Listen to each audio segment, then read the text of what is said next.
Hello and welcome to Courtesy Flush. Tonight, we're going to be playing Star Trek. And always joining us, music off. Joining us tonight is also the crew of the USS Thunderchild as I fade them in slowly so they're not talking about anything personal. No, go away. Yes, we're going to be playing more of the fantastic Star Trek, but I wanted to show off this jacket that Orion got me, because he's a fucking G. It is a Starfleet... You know what? I helped as well. Oh, A lot of people helped. Oh. Well, he said it was all by himself, and he was taking all the credit. Of course he did. I did not. Of course it was Digson. Well, thank you. Where did you get that? That's. I was 100% sincere that I only did most of nothing of it. Okay, yeah, but where did you get it? Is the question, because that's fucking fly. Yeah, Drunk Monk. Drunk Monk. Yes, it is a very fantastic jacket. It is the Wrath of Khan era Star Trek. I guess they just like that uniform and just stuck with it because it's fucking awesome. And now I have it as a jacket. I'm going to keep it on for as long as I can, but I'm also inside of a house and the heat is on because it's fucking cold outside. And This guy with heat. yeah, I know. I got special treatment Rich here. man. Yes, war crimes. But yeah, we'll be hopping right over into the game. So yeah, thank you everybody for getting me this jacket. You guys are fucking sweet. And also, I didn't know if I showed this last time. I think I showed it when the stream died when I was over at Tex's house. But this is the... Oh, is it backwards? No, it's fine. It looks okay. Maybe it's backwards somewhere else. But yeah, Fine. this is the mug that my friend Emily got me. Which Bro, is... imagine having a friend. One day, Salt. She's the one that put forward paper based on Tex's research on space. Yes, that's right. Tex actually put forward an idea, hypothesis that ended up being true, that space is at least 8 or 9 times the size of New York City. Manhattan, excuse me. Yes. And apparently it was true, so now it's published. So there you go. Tex published. Tex did it again. That is 2 magma. You're welcome. That's several magma. Anyway, we're going to go ahead and get right into the game. So let me go ahead and bring up the 420s. Bring up the 420s. Hey, look, it's Headshot again. He's throwing pennies at me. Ow. Thank you. Hey, everyone give a thumbs Thank up you. for Crow's really nice jacket, because that's pretty cool.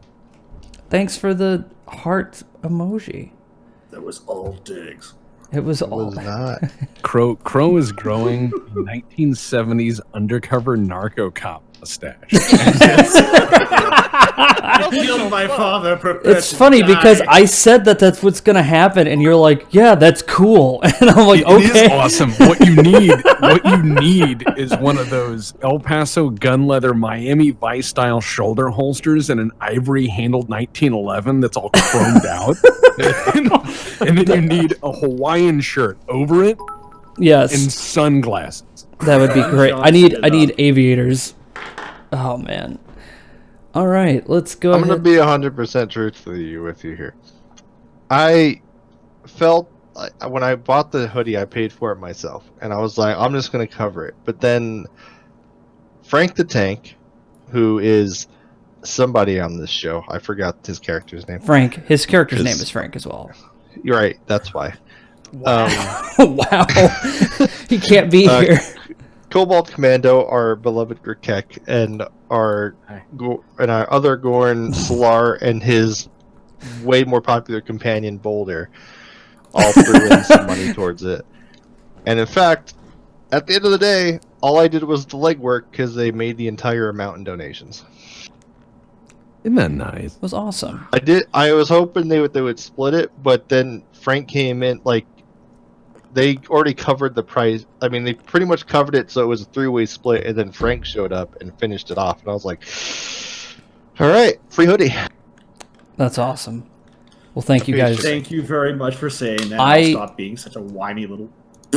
I didn't pay for shit. I do appreciate it. And yes, come at Sol. Come at. Oh my. This is gonna be a great stream. Summit Cola is just carbonated brown water. Is absolutely true. I bought some. It was like $1.50 for a 12-pack, and it's just brown fizzy water, and it's like that is horrible.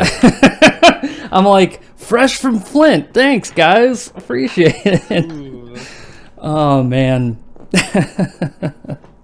Anyway, You know, I did some research Yes. into knockoff sodas.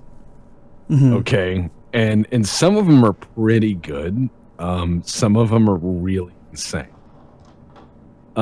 There's Dr. Bob, Hillbilly Holler. There's somewhere.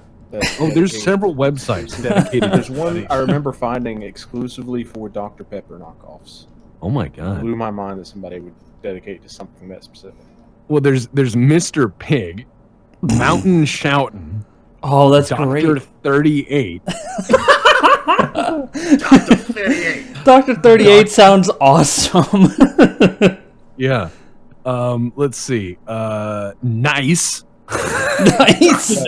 Nice soda. Dr. Dazzle, Dr. Bomb, Dr. Thunder. Switched up her name. Well, one of my favorites is if you go to the store IGA, you can get Dr. IGA. Doctor. Wow. Jesus. You know, when I lived in Wisconsin for a very brief time, I was surprised that people were completely disregarding Mountain Dew for Sundrop. Oh, yeah, I've that heard stuff's of actually Sundrop. pretty Yeah. Sundrop's a classic. I've heard of Cheerwine as well. Yeah, that's is it Southeast? Cheerwine? I know we've got it here. He said Dr. Thunder. All right. Does Yeah, Cheerwine show up there. in a brown paper bag? there you go, Crow. I posted it. You can show the chat. Oh yeah, Dr. 38. That's fantastic. Let me see. I don't know if anybody has different names for Yoo-hoo, but down in Holton we call it sewer water. I love Yoo-hoo. It's nasty. I remember liking it as a kid, but then I tried it as an adult, and it's All right. like There it is, like Dr. you tried to 38. make chocolate milk with water. I'm just gonna put that right. I also Yeah. posted the There. BPL brand sodas. That. Oh yes. This stream is sponsored by Dr. 38. I also like that the brand of sodas that this is. They also do the same thing with insecticides. Let's see here. I'll put it up. Dr. Death? Yeah, there you go. And look at that BPL brand soda. Wow. No name brand. Yeah. This But is no, what I thought was really interesting is that there's all these knockoffs, but I've had like Moxie, I've had Cheerwine, a lot of those older sodas that are from the early day. And I think that's really amazing. God, I bet that fucking jumper is hot. What you need, you heard me unsipping it. Yes, what we really need to get is like the actual we uniform. need to get real old school uniforms made Oh, and then God. make our own Out of 100% stand-in. wool. Yeah, and make our own stand-in Star Trek, you know, like make our own episode that's just absolutely crazy because instead just make one change. Instead of phasers, just say what if Starfleet security had 1911s? No. Those then hallways put extra- would become Yeah. echo chambers.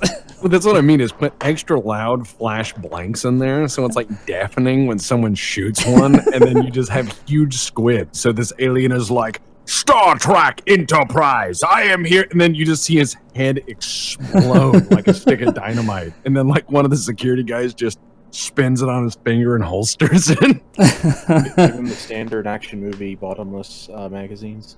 Oh yeah. I mean, that's the majesty of editing. I was gonna say they did that one episode of TNG. It was like an overarching plot, I think, in season 1, where it was like aliens are taking over Starfleet. Oh yeah. The worms that Yeah. where everyone's sitting around eating giant piles of like beetles. Yeah, and then the guy they find him. He's sitting in a chair and he's got like slugs all over him. So Picard's just like, fuck it, shoot him, and so he sets it on high and shoots it. His head explodes. Like they could have aimed anywhere. They could have aimed anywhere else on his body, but they're like, aim for the head, and his head exploded in the most graphic way possible on TV. And then the worm came out of his chest, and there's like this rib cage, and it's just, I'm like, Yeah, damn. they never did gore like that again. No, because it's like, what the fuck? I mean, it's awesome, but Yeah, how did they get away with it on TV is my question. I would have loved. I would have really, really loved. Really loved to see an episode where the Borg board, and just like in Star Trek First Contact, where he just gets a Thompson. I think it'd be funny if later on, Picard still had that Thompson and a fedora, and he's like, where's Mickey the Nose? Just blowing I'm Jimmy people. No Hair. Yeah, early TNG indeed. Man, that would have been great. All right, For our action. let's So yeah, I'm back from vacation. Sorry I wasn't available last weekend. Sorry for delaying everyone's Star Trek. That's all good. I went to go see my family, so I do apologize for doing something I should have done years ago. I took my dad to go shoot machine guns, including a Thompson, which was hilarious because he was like, "Do you just hold the trigger down?" I'm like, "Yeah," and then he did it, and he was like, "This is fucking great." So that's how you bring people over. You just let them fire a machine gun full auto once, and the next thing they know, they're going to be ordering weapons. Yeah. It's just how it works. This stream brought to you by Bud's Gun Shop. Yeah. So Federal ammo. The stream yeah, is sorry guys, we couldn't run last weekend. This game is really fun. I'm glad Star Trek Online brings it back up. Well, we're not going to talk about disappointment. Let's go ahead and get right into the game. No, I like Star Trek Online a little bit every now and then. I think it's the ship part. Yeah. I also like the melee thing from the original series because I can just run up to people and drop kick them. It's got its moments, but it could not be under Arc. Anyway. Can I ask a quick question? Yes. No. Okay, so from someone that matters, thanks, Kirk. Whoa. Can you do the Kirk smash? Yeah. Good. With every alien race. Yeah. If you're a Gorn, you could pick up a boulder and throw it at people as well. You can be a Gorn. You can be a Gorn, but only in the Klingon Empire, unfortunately. I'm okay with I say unfortunately because I mean I like Doc, Klingons, but not that much. Fuck yeah. I'm not. There's this We weird do side live of. action when we have to get shitty helmets. Oh, sorry. I was gonna say there's like this weird part of Star Trek that I never really got into, which is like there's a huge chunk of people who are just straight up into the Klingon thing, like super hard into it. And I never really. You don't learn a fictional language unless you're like, well, I really like this. Yeah, Latin. I'm not really that guy. I like the Klingons. I'm just not a Klingon myself. All right, let's do. Fictional Latin.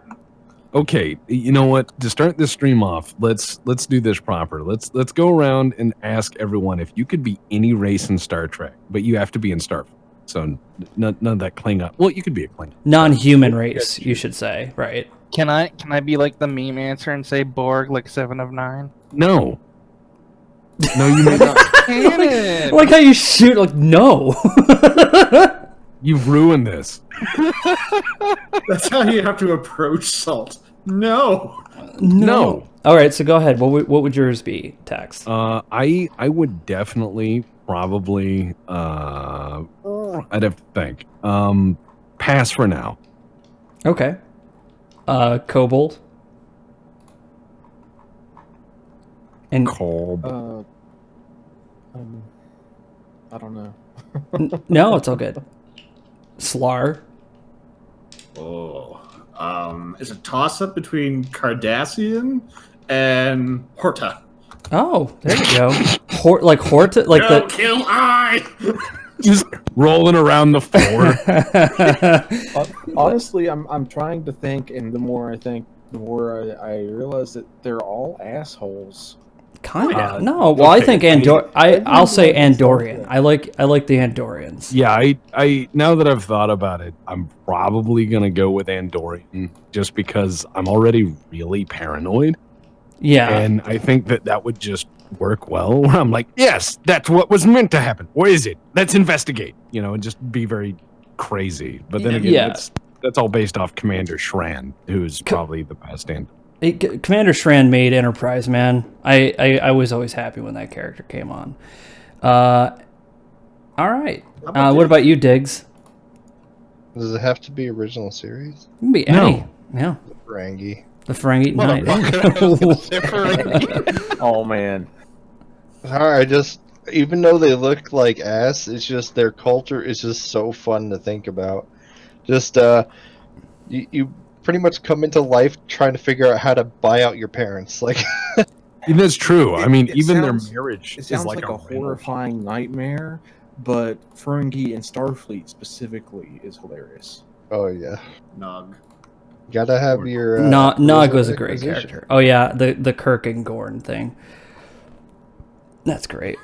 And then he became crippled for a while. So it was like, wow. Although I'll definitely also take being a Q if I can. Oh god, that would be. I don't know. I think you'd be bored was because after technically Starfleet They for a are while. bored. I'm already bored, but imagine bored with unlimited power. yeah, but that's the next tier board. That's like a millionaire going, I don't know what to do. I Yeah. can just hang out with like other people that are cool. Could I suggest Just like that Calm from the BPL is the gas cloud people? Oh god. Goodbye, Moon Man. All right. Bye, moon. Yeah, I think those are great choices. I think the Andorians are probably the most loyal next to the Tellarites in the Federation. Only because I think they didn't really make a whole lot of other friends outside of the humans. Honestly, I'd probably be either Ferengi or the Vulcan. Because as the Vulcan, I'd just be like, yeah, I don't give a shit. You do Oh, your you own give a thing. shit. You just trained your whole life not to give a shit. You're Exactly. way overly giving a. Exactly. That's actually I really care good for so you. much that I don't care. All right. Rates have rates like I'll be bastard bolder. Close enough for Horta. All right. We're super violent, and our counterpart Romulan are just embracing it. And here we are trying to be above that, and then once in a while we just have a fucking breakdown and kill it. Yeah, once in a while we break our friends' necks because we have the strength of like 20 people. Look, I still hold to the fact that I tried to karate chop that man, not snap his neck. Sure. Whatever you say, boss. It's okay. Daniels will never remember. So well, Daniels has been reduced to his constituent atoms. I'm sure he's not going to remember much anymore. yeah, fuck that guy. So the last time you guys were here, you guys had stopped the crazy scientist and Section 31 from obtaining the Omega particle and utilizing it. And on your way out of the system at the highest warp that you could go, you unfortunately were still hit by a shockwave that destroys subspace. Meanwhile, at the same time, good old Ross and Frank were both coming back from Securicon, or the security conference, but they call it Securicon. They have booths and stuff. It's people dress up, and it's not a big deal. It's just one of those. So people dress up as like their favorite security officer. Oh god. I don't even know. You'd have to ask. Jaden would look just like Ross. You'd have to ask Ross what they do there. I'm assuming it's a lot like going to like one of those Lockheed conventions where they just have What happens at Securicon stays at Securicon. exactly. So is it Sakura, like the little? It's like one of those things where it's like they just have like a bunch of really high-end weapons, and they're like, the Pulverizer 3000, it could turn a man into atoms.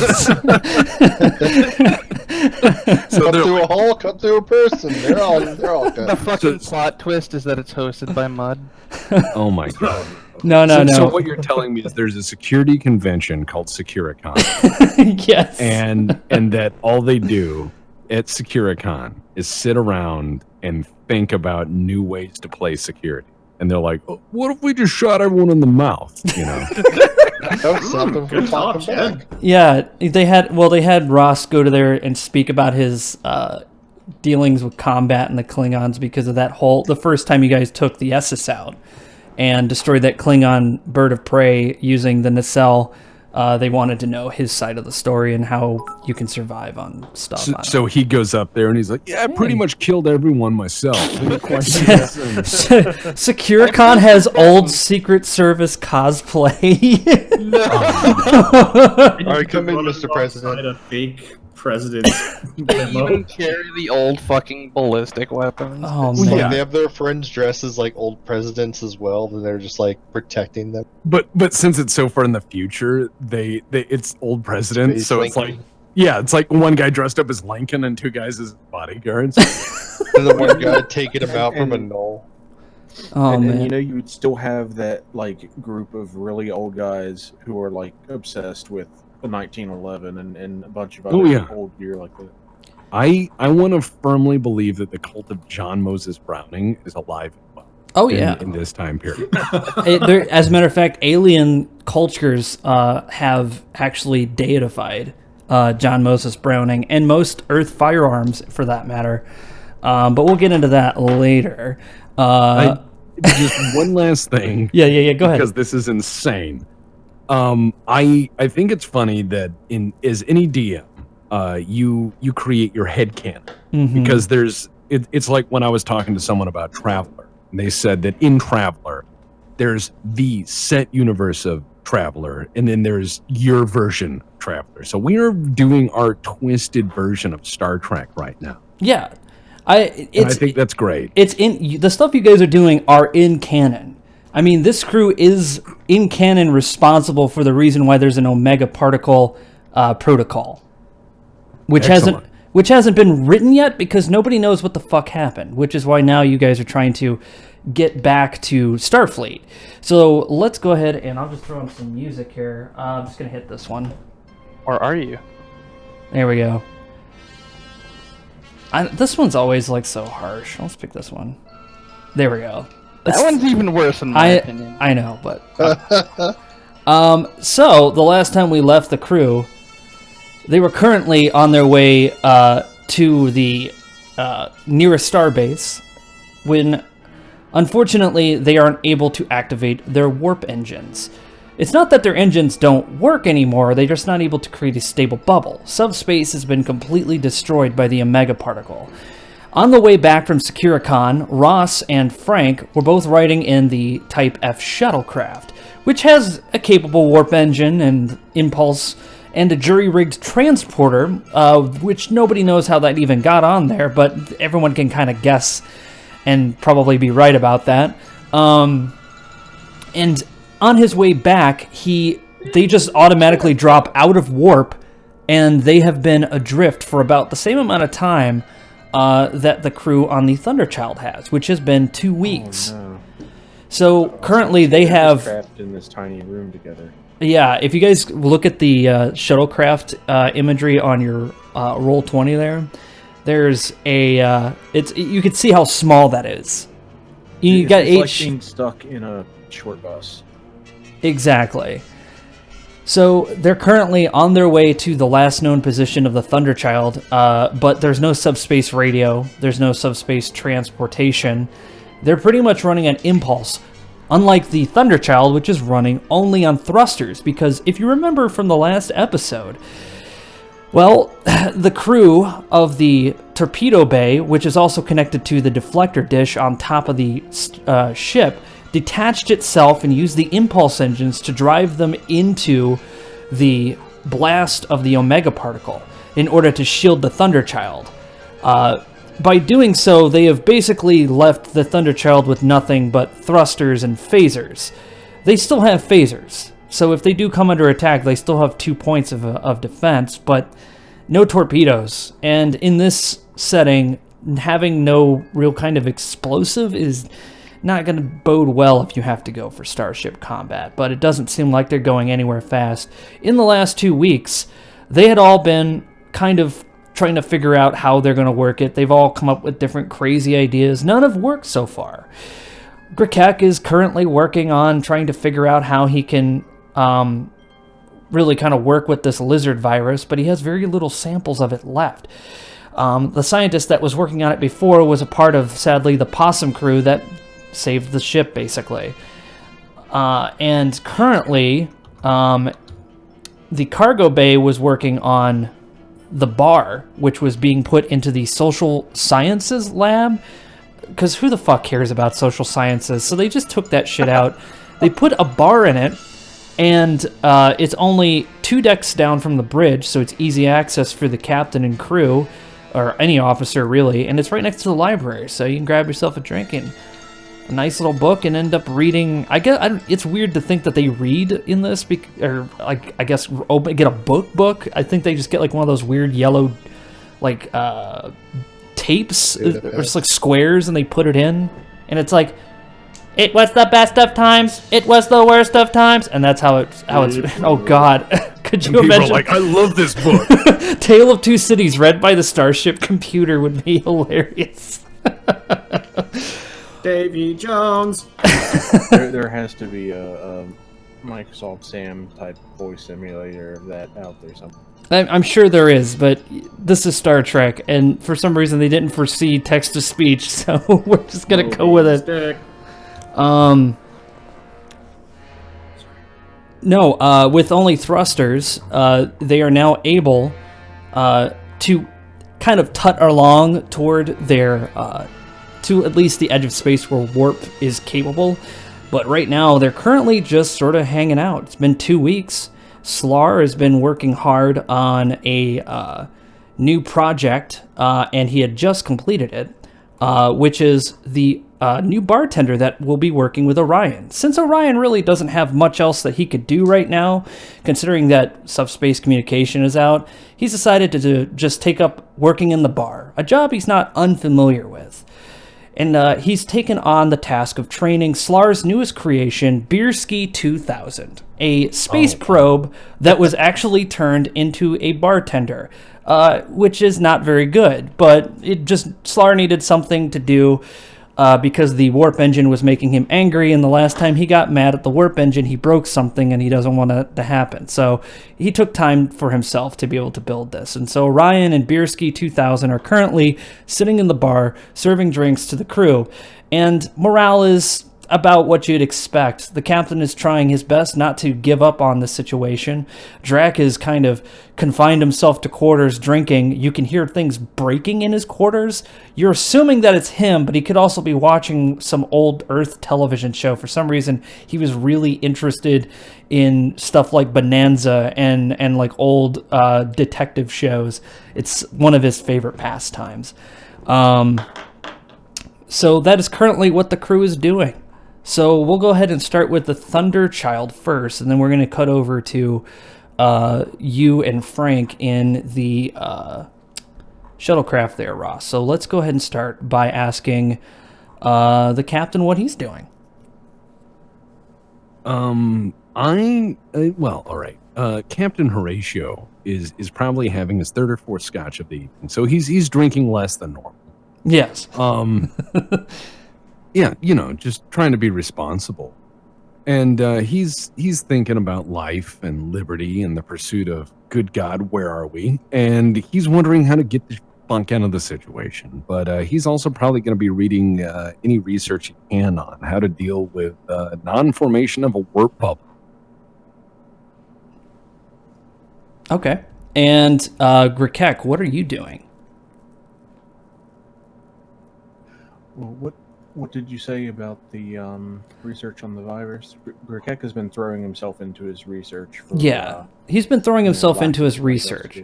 Yeah, and as we said, you and I discussed, he's working on a way to bring back the Vulcan that Slar, who accidentally killed him. Sorry. Killed her. Sorry. Sorry. Yeah, it was Boulder. Accidentally. That Boulder is a fucking murderer. Also, it looks like we have some fan art from Wraith's daughter here of Boulder, and I'm going to put that up on stream. Oh, yeah. Let's see. Yeah, it should be popping up there. Oh, wow. Yeah. Boulder's cool. Yeah.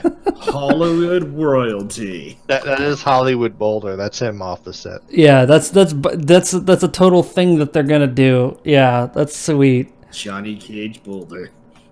I'm gonna go ahead. Actually, I'm just gonna leave that right up here at the You corner. see, boulders aren't recognized as a sentient species by the Federation. Therefore, boulder cannot commit homicide.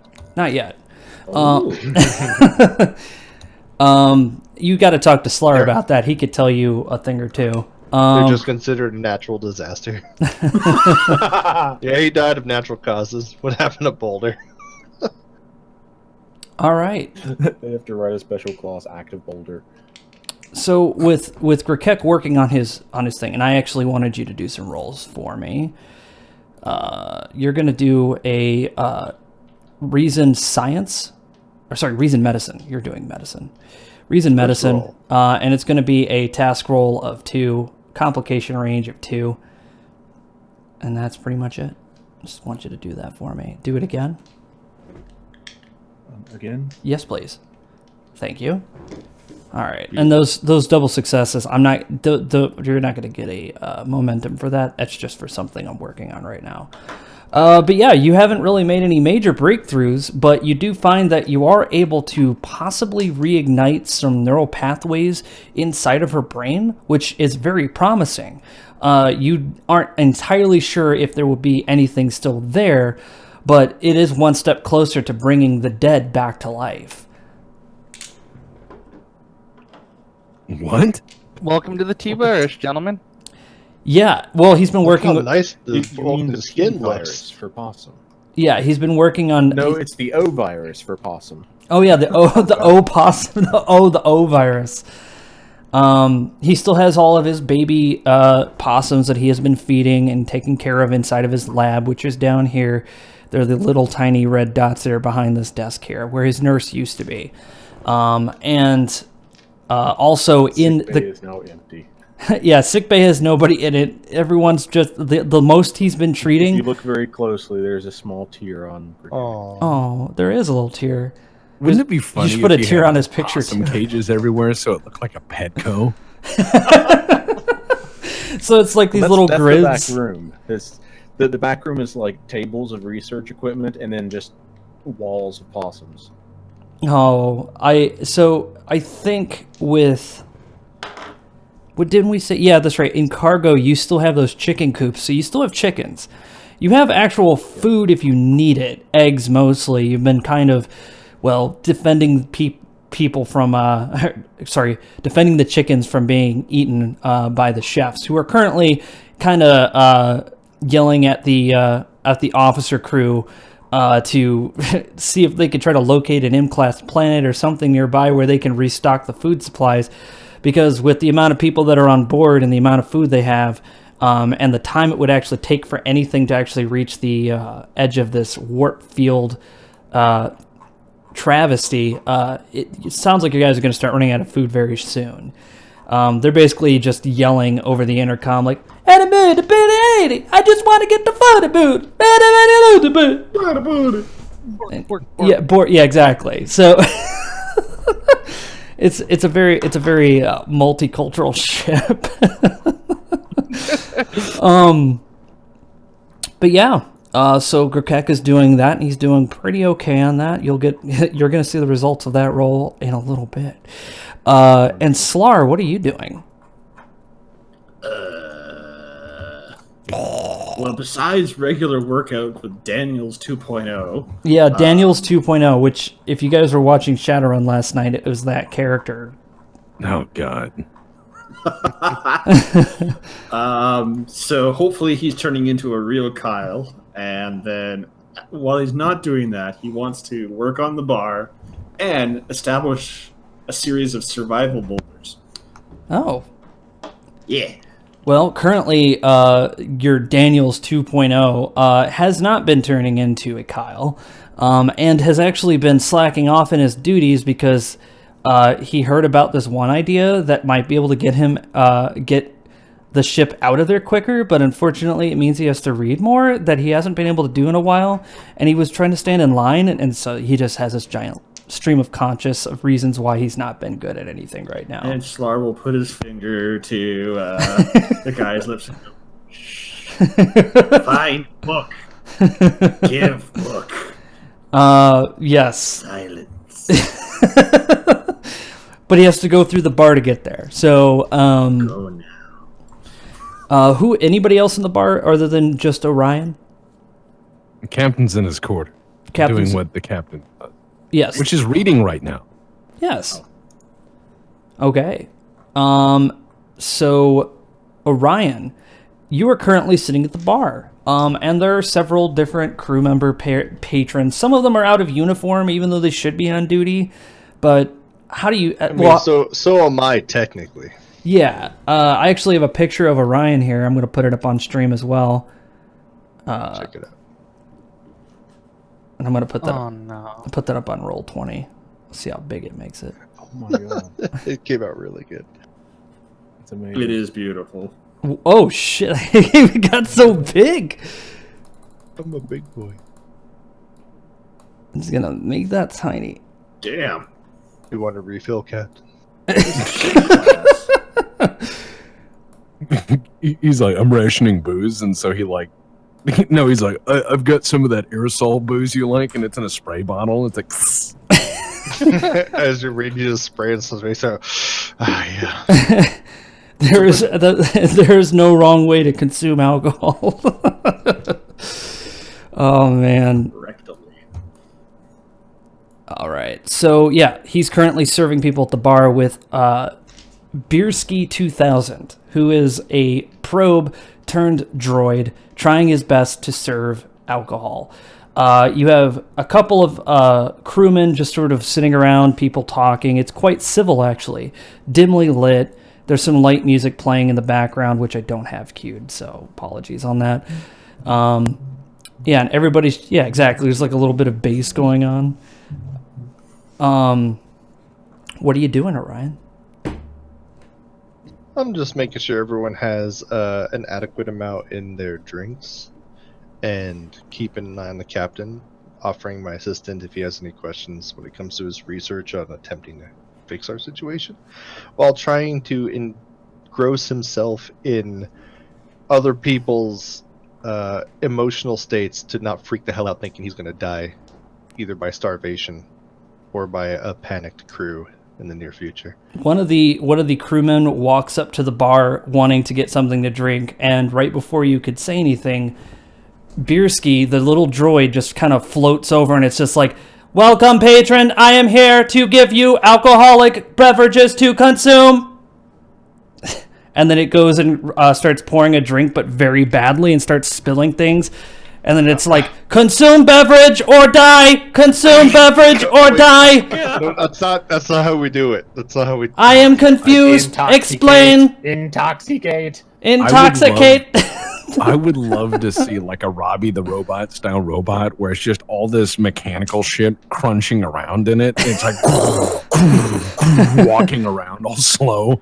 It's just got two little grippy, like, you know, those little... It's got the Nintendo robot, Rob the Robot. It's got those arms that like can't pick up anything. Exactly, Just he's grab got down and those. So he's just got these two like beer pitchers, and he's just going around, "Consume," and he pours onto the thing, completely missing the thing, missing the glass. What do you say to Beersky? We have to work on your aim. We can't afford to be wasted. Elaborate. Don't miss the cup.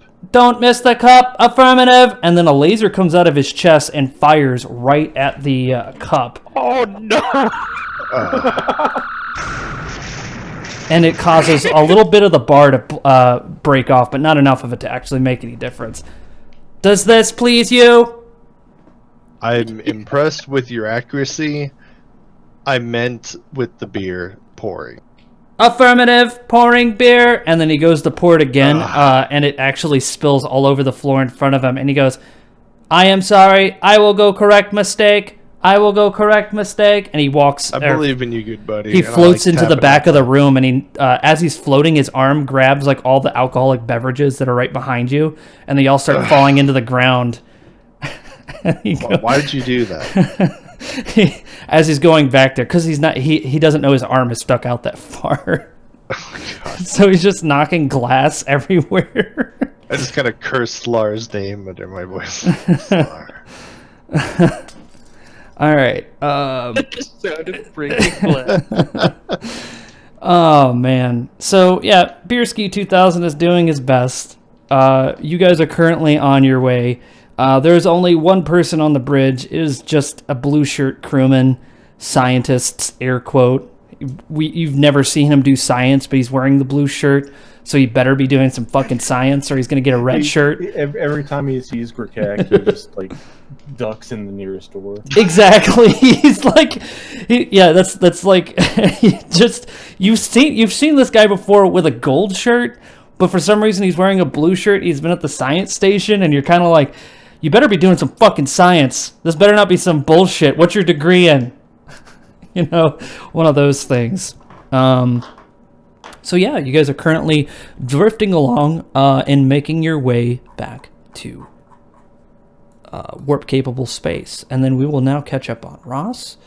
Ross, you are currently flying at a Type F shuttlecraft. You are low on rations, but as we said before, you actually turned the life support down, put all non-essential power into your impulse drive to go faster. And by turning the life support down, you don't have as much oxygen, which means you don't have to eat as much. Yes, we're getting tired more often. We're not eating as much. Okay. And I'm trying to go at least 3 or 4 days without food and 5 or 6 without water. All right. Do me a favor and give me a... let me check your stats here. Give me a fitness and medicine roll. That's going to be a task roll of 3, complication range of 3. You're going to need that many successes. You get this. I almost got this. You almost got this. You are having a lot of trouble actually doing all of the work you're hoping to be able to establish some communication. You see, Ross doesn't know exactly what happened. He knows that subspace is gone. He doesn't know about Omega or anything else that went on aboard the Thunderchild.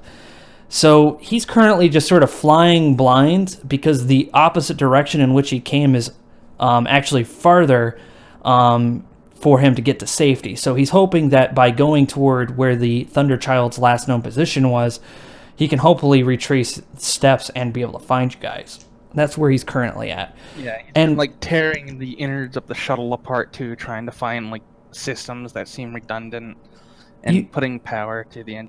Yeah, and Frank has just been hanging out with you. He's been trying to help you.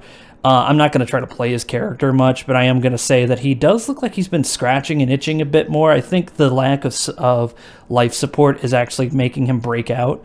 So he's kind of like itching with hives kind of thing, and he's like, I don't know what we're doing here. This is kind of scary. You know, that kind of nervousness that he had. Don't worry, we'll be fine. We'll be fine. Just go to sleep. And that's what he does. Meanwhile, so you're currently on your way there. So let's go ahead and get into the next thing. There was one thing I wanted to try, and that was to see if I could boost the range of the communicator or the strength of... No. Subspace, the only other type of communication you have is radio. Just RF, which is speed of light, which isn't fast enough to reach the Thunderchild right now. Let me just check. Let me check something right now. Let me just do some speed of light math. Okay. Hold on one sec. Yep. 9.81. All right. But no, it's gravity. So, as you guys are just sort of hanging out on the ship doing your jobs, minding your own businesses, something starts to come in on the alert channel. This is only in the captain's quarters. He wanted to be... He hits the button. He's like, what? Sir, I'm detecting a couple of ships out there. I don't think these are sensor echoes. He comes to the bridge with drink in hand, but he's wearing like a Starfleet issue. He's got the Starfleet issue like robe on. Hold on, you're in your quarters, which is on another deck. So did you move your quarters up to the bridge somehow? I don't. No, okay, he's gonna take the turbo lift up. Sorry, I was watching a little TNG today. And, yeah. You're thinking the ready room was there. Yeah. So he's got the robe. He's got like the full like I'm too old to wear clothes robe. You know, it's a Starfleet issue robe. It's like that green smock that fucking Kirk would wear with the little weird belt. Well, he's obviously. I'm basically just imagining the dude. Yeah, I mean that's what I'm going for. Is the Lebowski? The giant he's the Lebowski. Yeah, but I'm thinking this is obviously something he's stolen from like a Hilton somewhere. It's got a Starfleet logo on it, so it's definitely one of the. It's you know what it is. It's one of those robes that you buy off base. You know what I mean? You know those like shitty shops that are set up out off base to like lure in like enlisted people to like spend their new paychecks on. It's like one of those where the shirt is just like it looks official, but it's still kind of shitty looking. But it's it's a robe with a Starfleet logo. Does that make sense? Yeah. Okay. So yeah, you're on your way up. Also, Orion, you get the all bridge officers to the bridge alarm. What do you do? That's a sound I haven't heard in a few weeks. Do you ignore it or you just stay? I take off my I'll keep the tie on. Oh. But I'm going to take off like the actual jacket and then say Bierski on you. I will hold the bar. I will hold the bar. You know what? I just leave. And then like an entire shelf goes flying forward and lands like crooked. He's like, I will clean this mess. I will clean this mess. And he flies away from the mess. And I head up to the bridge. The bridge. And yeah, and you open up the door. I'm like rubbing my temples. You open up the door to the to the turbolift, and the captain's just sitting there. It looks like he has that look of like, it's fucking bright, you know, that squint while he's holding his drink. I'll lower the lights on the bridge for him. He does not. No, you're in a turbolift. Oh, when I get there. Yeah, you guys just get in the. You're in the same elevator right now. Oh, hey, Captain. He just nods. He nods in that way to let you know he's a little It's playing a lounge jazz remix of Amok Time. Yeah,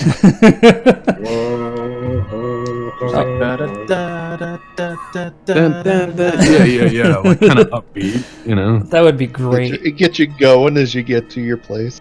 Yeah. Helmet punk like someone starts snapping to it. Yeah. All right. Slar, you get a similar beep. You're not required on the bridge, but you can double check. Not letting me listen in. You can listen in, or you can just get to your station. What were you doing? And where are you? At the current moment, probably sweating to the oldies, Richard Simmons style with Daniels 2. Yeah, Daniels 2 is just sitting there, like, toying with his communicator, leaning up against his Slar-issued boulder while you're working out.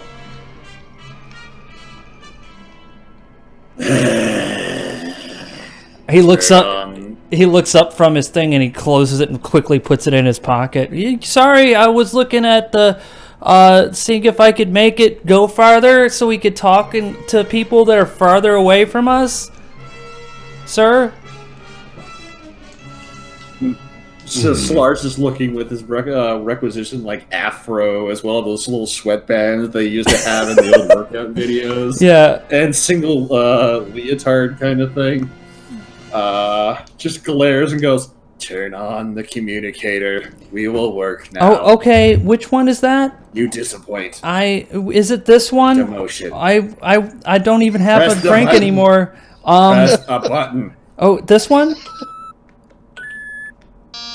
No, not that one. I said one button. Oh, sorry. Press Try. 2. Okay.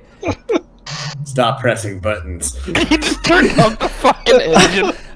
Well, that one says engine. I think I need to put that one back on. Hold on one sec. I got this, Captain. Do sir. not touch engine button. Okay. I know I got this. It's easy. See, here we go.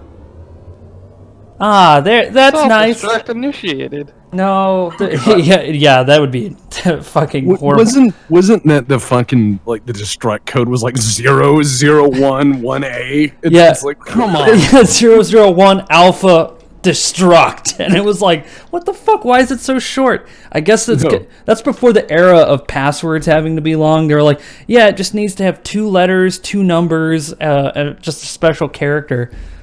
1, 2, 3, 4, 9. Whoa. All right. So they're currently at station. Grakek, you get a similar. What do you do? Grakek a bridge officer? Yeah, all of you guys are bridge officers. You just don't have to go to the bridge if you don't want to. I'm asking what you would like to do that you've seen this alarm. I guess we'll head up to the bridge. As you're walking out of your med lab, your possums all look up at you with their mouths open, not to hiss at you, but to basically, or to scream at you, but to ask, like they're thinking you're about to give them food. I've been feeding them, haven't I? Mm-hmm. I've been starving my possum. No, they're not fat, but they're pretty gorged. They're starting to get that cross-eyed possum look. Oh, maybe I'll cut back just a little bit. Cut back a little bit. Okay. If a possum can have a sad face, they just gave you one right now as you walk away. All right. So Grakek is heading up for this. Grakek is heading up to the bridge. Who else do we have on? And I know Drac is currently he's just going to be in his quarters. He asked the captain if he could just stay in his quarters and finish watching the rest of MASH. And Captain's like, yeah, hell yeah, that's a great show. All right, so everyone's heading up to the bridge. Captain, you come out onto the bridge with Orion, and you just see Mr. Blue Shirt Man sitting in your chair, and he's pressing buttons right now, and he doesn't see you as you walk on. And he just says to himself, "Captain on the bridge," and then goes and sits in the chair. Oh, sorry, sir. I had no idea you were coming up here dressed like... I will take my station, sir. 1 second. Sorry, I'm new to this. I just got promoted to whatever this was by the guy who was here before, who didn't want to do this anymore. I think he joined the Cargo Guys Union. I don't know. Let me see here. Sorry, sir, I have to speak out loud. It helps me think, you know what I mean? This fucking thing. He goes, there was an alarm. What's the alarm? Yes. Turns out there was nothing out there. I was just pressing buttons and I thought I saw a ship. Turns out that was the simulation button, I think. I'm sorry, I worked in botany. This is not my thing. I mean, I was told that this was like how you move up. You just sort of take action, you know? And you jump in the seat and you start pressing buttons and maybe the captain will note. I'm just sorry, I'm going off. What were you saying, sir? I'm sorry. He says, just assume your station and shut the fuck up. So he looks at these 3 chairs to your right and he looks kind of nervous and he just picks the one with the big Spock vision eye. Was that the radar? What was that thing he looked into? The sensor? Oh, yeah. I thought that's where he looked when he had to cry. So he starts looking in there. He starts looking in there, and he starts turning that little wheel next to it. And he's like, no, wait a minute. I'm starting to see... Nope, there's definitely some ships out there. They're closing in, sir.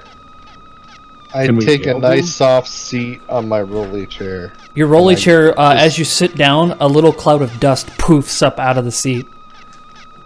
Oh, yeah. Is it green dust? It's just dust. Okay. Sir, there's something definitely coming this way. There's 3 somethings. He's like, identify it and hail them. Broad spectrum communication. Broad spectrum communications, sir. We're totally... That's not my station. Looks over at Orion. I think it's... sir, I'm popping my knuckles and stretching my neck and shoulders like I'm about to do some crazy shit, and I hit one button to start the communication. and the whole board lights up like. There we go. And you can see that subspace communication red light is completely off. Not that the system has failed, but you just can't seem to make a connection to Starfleet. Still no connection, Captain. He just shakes his head and he goes, "What vessel is driving out of here?" Hold on, sir. I can answer that one, I think. And then just as he's saying that, Grakek walks up out onto the bridge. Greg. Hey, that's the problem here? Doctor, sir. You remember Who are me? you and why are you not researching? I'm Frenchie from botany. They put me up here. This is that thing. You remember you were saying like you have to take initiative. Got to do the initiative. I said no such thing. I said you should be researching. Move aside. Oh, okay. And then he moves out of your way. Do you? So you want to give me? Crying. Yeah. So Grakek, in order to identify these things, you're going to give me a insight and science roll there, and it's going to be a task roll of 2, complication range of 1. Since this is basic bridge scanning, everyone who's an officer should know how to do this. Yeah, you just basically turn it on with no problem. You start turning that little wheel, the blue light starts hitting your big Gorn eyes, and just seeing if the ship... Okay. Yeah, you're able to detect the ships. They look to be of Starfleet origin, but no configuration that you're familiar with. It's life, Jim, but not as we know it. Who's Jim? I mean, it's Starfleet ships, Captain, but not as we know them. Go on. He sighs and goes, "Great, great." And he knocks his drink back, and he goes, "All right, I'll stop." There, you guys were traveling at thrusters. You might as well just have been stopped. We'll make it one day. Yeah, the blue shirt guy goes, oh, I know this one. Hold on one second here. It is this one. I have no idea what I just did. I think I should probably not touch any more buttons. I will be in botany, and he leaves the bridge. I don't even know you just did. I would check it in. Grakek is going to check botany once we solve this. Kevin's gonna tell Ryan to get the competent or mostly competent people up here, i.e. his bridge crew. All right, and I will hold on, and I stretch my back. Yeah. Pop my shoulders, and I hit another button. Okay. You hit another button. Working hard. Orion to all bridge crew. Please report to the bridge. Captain's orders. It seems that the transmission just went directly to the bar, and you can hear drinks being served and things crashing in the background. He's like, "Acknowledged, bridge crew coming to bridge now. You're not coming to bridge crew. now." And then he shuts off the thing because most of your bridge crew was in the bar. Okay. You can hear Slar going, no. You're better than this. You're better than this. No, smash. This is great. Okay, so Father, why do you not love me? Oh. So the 3 ships are currently closing in around you. And you can see them clearly on your view screen, which comes up right in front of you. Interesting. The best way I could describe it is, those... They kind of look like they were kind of jury-rigged together from, like, pieces of shuttlecraft and starship parts, but in a way that's semi-competent. Like that photo of that one plane that's been going around, where like the guy blew a jet out of several different jets. Kind of, yeah. It's like that. They definitely look like assault craft or something. And they're closing in on you. It seems like even if they don't have warp engines, these impulse-driven ships are going to be having no problem outmaneuvering your ship. What do you do? Well, we're at a dead stop. We just sit here. I mean, what capabilities do we have? Well, currently, with your ship, you don't need your deflector deflector dish, because you already have an advanced sensor sweep. You have like auxiliary sensors and stuff like that, but it will just mean that you will have to take an extra bit to actually scan those ships. Yeah, we need to scan the shit out. Okay, that would be all you, Slar. Do that same roll, but as a 3. Task roll 3. Okay, Slar is chasing after Beerski to prevent it going. Not Slar, sorry, Grikek. Yeah, Slar, you're chasing after Beerski, who is currently on his way up to the bridge. So the numbers racist DM. Sorry, insight and science. Why are you calling me race? What did I do? You messed us up. You say I didn't mean to say all Gorn look alike. I didn't. Well, what do you mean?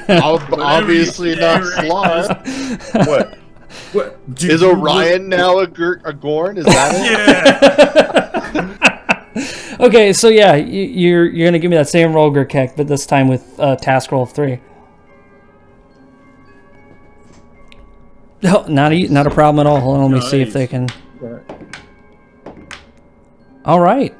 You scanned them, and it turns out you're able to detect a very familiar style of life on it. A life form that, well, you thought was extinct at this point. It looks like they are a cross between human and possum. Oh, God.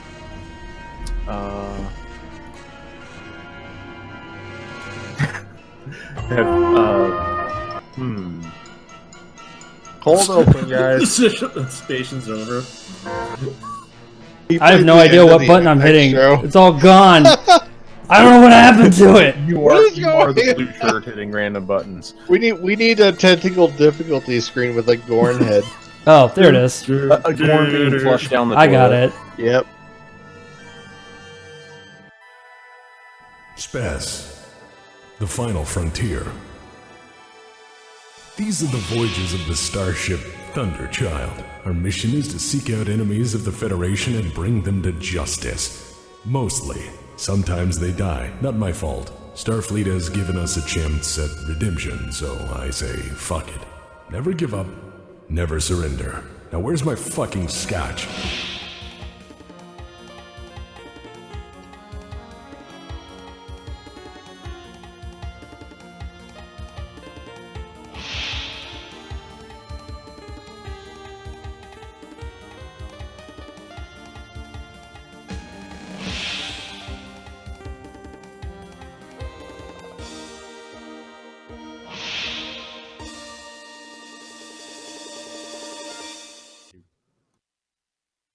So there we go. Now, you guys are currently, like, if you guys could imagine the ship, and there's 3 of them, like, right outside of your firing range, floating right outside. You could just see, like, if you were doing a third-person view of the ship, you could see them, and it would have, like, the title, Cabin Fever, or Mistake on the Wake, ? That would be the title of this episode. Right. What do you do? They appear to be hybrids, as we detected in the torpedo bay that sacrificed themselves and appeared loyal. Is there any way to communicate with these creatures? That would be up to you, Ross. You're gonna have to Orion. What? Why is it to me? Wow, now Ross is a Gorn. Wow. All humans look the same. Orion, the Orion, give me a control and con roll, and you're gonna give me a no focus. Give me a task roll of 2, complication range of 2. Oh shit, you knock it right out of the park. Let me see what they do about that.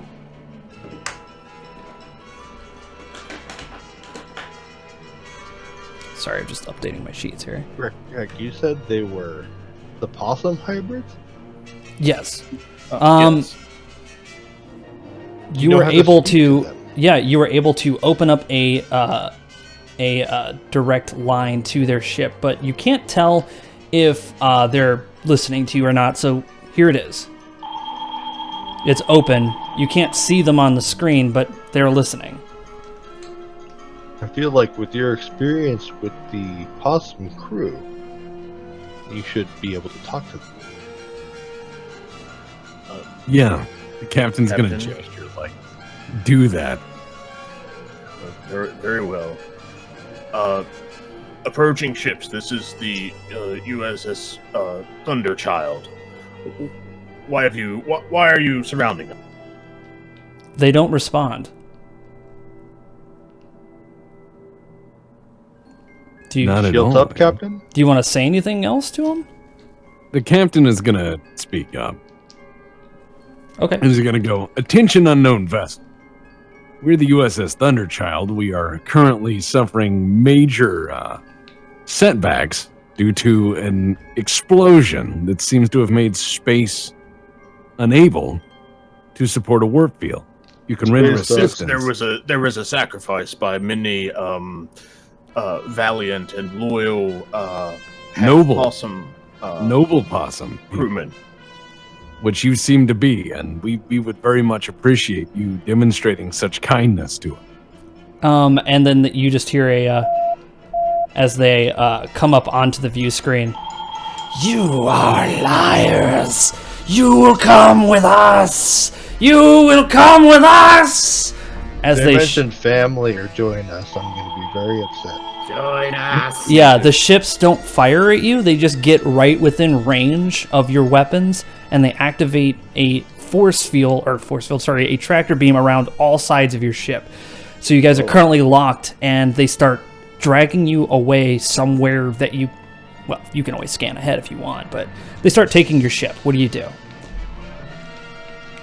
Well, there's nothing we can do. Last time they seemed ominous, but they were helpful. Mm-hmm. All right, so the captain is And they're definitely go which ahead. direction are they? Can we tell which direction they're taking us? You can Is it scan like- for it. Give me that same roll, Insight Science, but as a 2. Captain, I will just advise that we are rapidly losing out on our alcohol supplies and food supplies, in that order. Maybe they have. Yeah, the captain is going to say what we need to do is go with this for now because we have no fucking option. Meanwhile, in the engineering section, Grakek, you scan ahead and you can't really detect. There seems to be a lot of interference because of the explosion from the Omega particle, but they wouldn't be just dragging you to the middle of nowhere. They're obviously taking you somewhere. You just can't tell right now. Slar, you're currently in the engineering section, and your ship is being dragged along by a tractor beam, which you've been listening in on the bridge, so you kind of know what's going on. But while that's happening, it turns out that something seems to be coming in from the tractor beam, and now your ship is currently making the... It's just like your power is starting to drain. What do you do? Well, with Officer Bierski in hand, You're carrying him like underneath your arm as you're walking down the hallway, and he's like raising, he's like shaking his arm. He's like, "Release me! I am needed on bridge. I am Officer Bierski. I am Officer Bierski." As your guys, you are. Yes, good. Name him. Bierski. Name your son. So many people to beat when I get back. I am Officer Bierski 2000. Let me go. Officer Bierski, now we're gonna have an invasion, so you're gonna be Officer Killski. I like this. Until Ross comes back, he is Ross. New Ross. He's Officer Campbell until he gets back. He is Ross Campbell until Name Ross me, Campbell father. Look at me! And then as you get into the engineering section, Daniel 2.0, it's just like seems like power's coming from somewhere. I just plugged my communicator into the wall because it started to run out. I was looking at memes and I couldn't see, I think I broke it. Goes out and presses on his lips. Show me only the good memes. He- But after Yeah. you stop the fight. On the engineering section view screen, you can see that there is definitely a significant power drain, and if it continues, life support on the ship will fail. Slar to Orion. Hold on. Ryan here. Oh, that was a little bit fast with that. Hey, we got there finally. Yeah. We're getting drained again. Transport I is draining our life support now. That is not good. Captain, engineering has just informed me that the tractor beam that they're using on us is draining our energy from life support. Yeah. All right. Shit. All right. So tell engineering to figure out how to stop it. They're smart. And then he points to Grakek and he's like, listen here. What are they weak to? What makes them dead? I have not observed anything along those lines yet. Omega particles seem to work good last time. All right, let's just whip some up. It's like mixes of all the stuff that was found on the bottom of the bar. This does seem consistent with their actions, though. They were attracted to the power in the torpedo bay. Interesting. He's going, do teleporters work? This is, by the way, right as you're about to say that, Orion, you get a message on the comms from teleport room.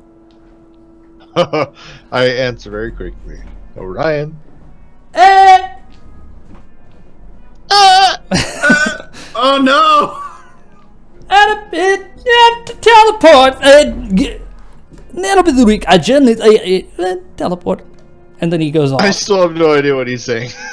And then you see outside of your, you just hear the sound of the transporter going off. You have no idea what's happening.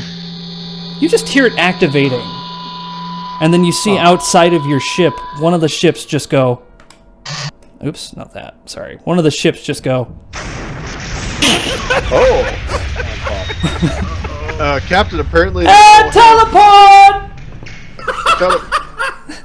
Captain, the teleport guy realized that they don't have shields up because they're using their tractor beam, and I guess beamed a bomb?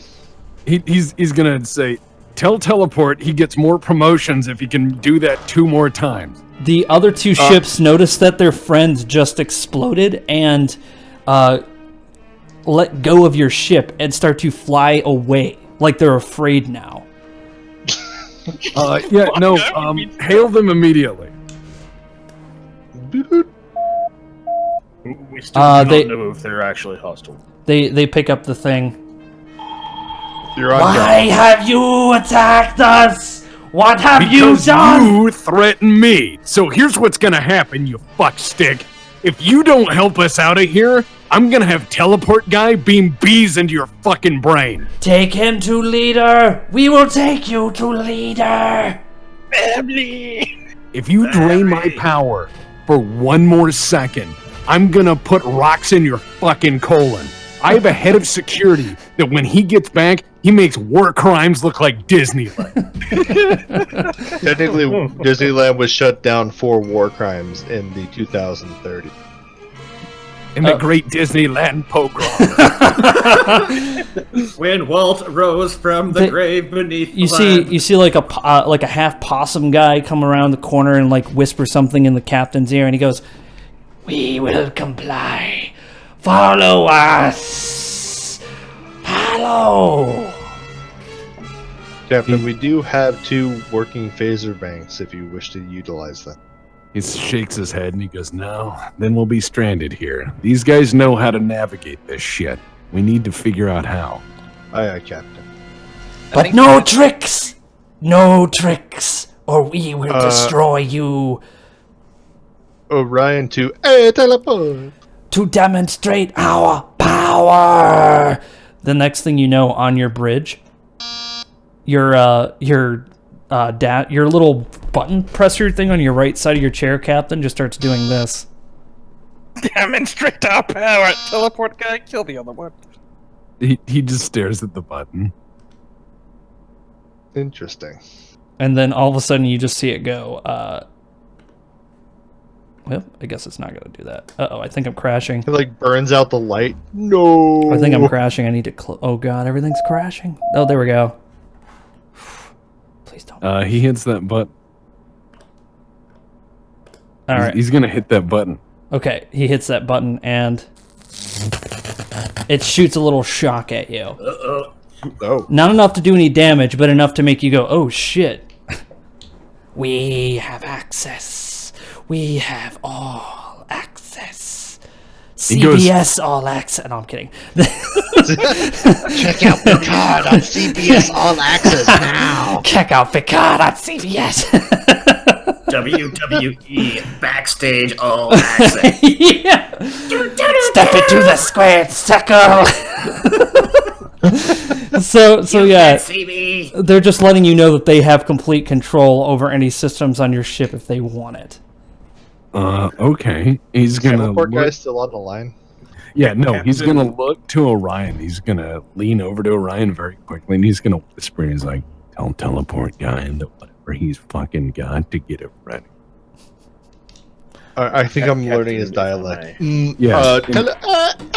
No, he's gonna say, "Go." Yeah. The possums turn off those ship things, so you don't have to whisper anymore. Yeah. So he's gonna say, "You're gonna have to go down there and tell him in person, so they can't eavesdrop on us. You're gonna tell him to whip up. Like if he put fucking a box of tools in the microwave and beamed it over, I don't give a fuck. you tell him to get whatever he's got ready, and that the code word is going to be spaghetti." Yes, Captain. And I'll stand up and I will walk to the stairway. Yeah, you're taking the stairs down. What? Yep. And I start climbing down some stairs. Yeah, there's some. He like tapes himself to his fucking chairs, go to the edge of the stairs, and just throws himself down. Yeah. I just quickly roll my chair up to it, hit the threshold at the door, and fly off the chair down the stairway. Grakek, do me a favor, roll that again for me. Are you sure it's Grakek? Grakek. What do you mean, Ross? Maybe? No, you don't detect anything, but you're I'm definitely. pretty sure Ross is going to starve to death before you ever find him. So No, we're gonna get to you in a minute, buddy. You We'll just eat wait. him. No, we're about to get to you. But All right. I was going to say, Captain, if I may. Yes. You seem to be escalating hostilities, and they seem to lack tact, but they do not appear outwardly hostile yet. I would urge caution. He leans over and he goes, "They're draining our power. Without power, we die." That does not appear to be a hostile action from them. It just seems to be what they do. Gorn don't need to breathe. They suck. Yes, they suck. We want them to blow, but they suck. Okay. He just sighs You and did goes, it. "I want you to figure out what makes them tick. You're the expert on these things." Yes, Captain. You do have that one. Captain. You do have that one possum that you've been working on. That's in that little tube in the science lab. Oh yeah. Should I go commence this immediately, or should I remain at the sensors? It would leave the captain by himself on the bridge, so it's up to you. Officer Bierski, help! No. Yeah, unless I'm at a casual pace walking down the stairs, too. Yeah. I'm not even like rushing. Yeah. You know how like some people would like skip stairs and run really fast. You're just like. It sounds like high heels walking down the stairs for some reason. You're like walking down the stairs, but at every ledge where it turns around, you're sitting there drinking like a cup of coffee, and you're like, Yeah, like he's I take got, out like a like- flask. Yeah, you've got like a really, really fancy sports drink, like really high-end, high dollar. Yeah, it's like that like bottle of water that looks like a fucking clear tube. Oh no, here I'll share it in in Star Trek. I have one of these. Oh, okay. Let me see if I can get it. It comes with this little cup built in. Oh, that's perfect. So you have to like unfold the cup and pour it Yep. out and drink it and fold it back. That's great. I'll put that up on stream for everyone to see. But yeah, so he's walking down there. He's drinking out of his flask, which you can see right here. So what are you going to do, Grikek? Well, I'll ask the captain to use his judgment, because Yes. I could be useful as a scanning officer, or I could go start research immediately. He wants research immediately because I want no surprise. Very well. Best of luck, Captain. Call me if you need anything. And he'll start back to the med bay. All right. So that leaves you on the bridge by yourself, Captain. So Yeah, be then prepared there's to like do a lot of. There's like a very wide shot as the captain spins around in his chair, and there's just nobody else. Yeah, it's just him by himself on the bridge. The sounds of the bridge being lonely. It's not even making that like doo noise. It's just silence. So Orion is currently heading down to. What were you doing exactly? Going to Transport Guy. Yeah, I'm gonna go tell Transport Guy to be ready to take them both out with anything he can. No problem. And then Slar and Daniels 2.0 are currently trying to basically protect themselves from any energy drains. Correct? Yes. All right, give me an insight engineering roll. Task roll 2, complication range 2. Complication 2. Okay. Engage. Yep. Shit. Hold on. No, hold on. I can see if I. I'm holding on. And no, you're able to shield yourself from too much of the drain. So if they happen to do it again, you're a little better prepared. But you definitely know if they do it long enough, the ship will just go down, but not nearly as fast. Daniels 2.0 just kind of looks up from his communicator and he goes, "Oh, cool." Yes. New meme? No, just what you just did. He noticed that you figured it out, and he's like, "Oh, that's cool." Then he looks back down at his communicator. You are learning? Good job, Daniels, too. Watch, his plugged-in communicator will be just enough to drain us. Yeah, he's literally just leaning up against the wall with the little charger going to the wall. He's just just sitting there browsing memes. What is And they're meme? old too. We can't get new memes until we get out of here. Yeah, exactly. Well, the computer core is huge. Okay, so you walk.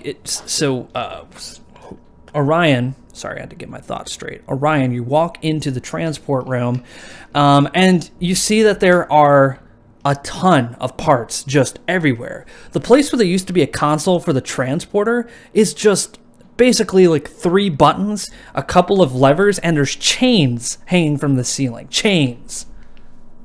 I am confused yet aroused. Teleport guy? Where can I see him? No. You can hear somebody definitely in the background throwing tools around. Teleport! Hey, transport! Hey! Teleport! Hey. Transport. I don't know what you're doing here, and I hope Hey, the it's for the transport. Transport. He's pointing at a bunch of stuff. Yes. The captain wants you to prepare to throw whatever you can at the 2 other shuttles that are dragging us currently. And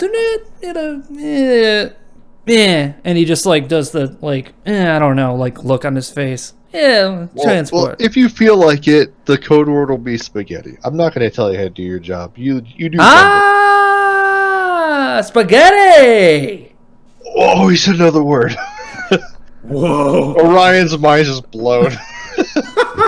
There are 2 words in the lexicon. Wait till we're spaghetti. The transport spaghetti. Yes. He just nods and shakes his head, and he's like, transport. And then he just shoos you out, like he does like the thing. Yep. I head up, I start climbing back up the stairs. Grikek, you go into your lab and you see the very hungry, hopeful looking possums look up at you. This is not their feeding time, but they're like mouths open. That's how they are in real life. Wait. But he'll just tell them later, and he'll start studying the research possum. He wants to figure out why they're so obsessed with energy. Fortunately, you still have insight science for this one, but it's going to be a complication range of 1. And you're going to need to do a task roll of 3. Okay, let me see what Mr. Possum does.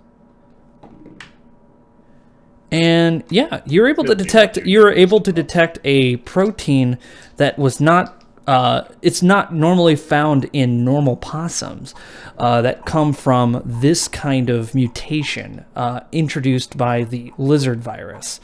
It seems to have created some sort of bonding agent that goes directly for anyone who's been scratched or bitten, but it can be suppressed and or destroyed.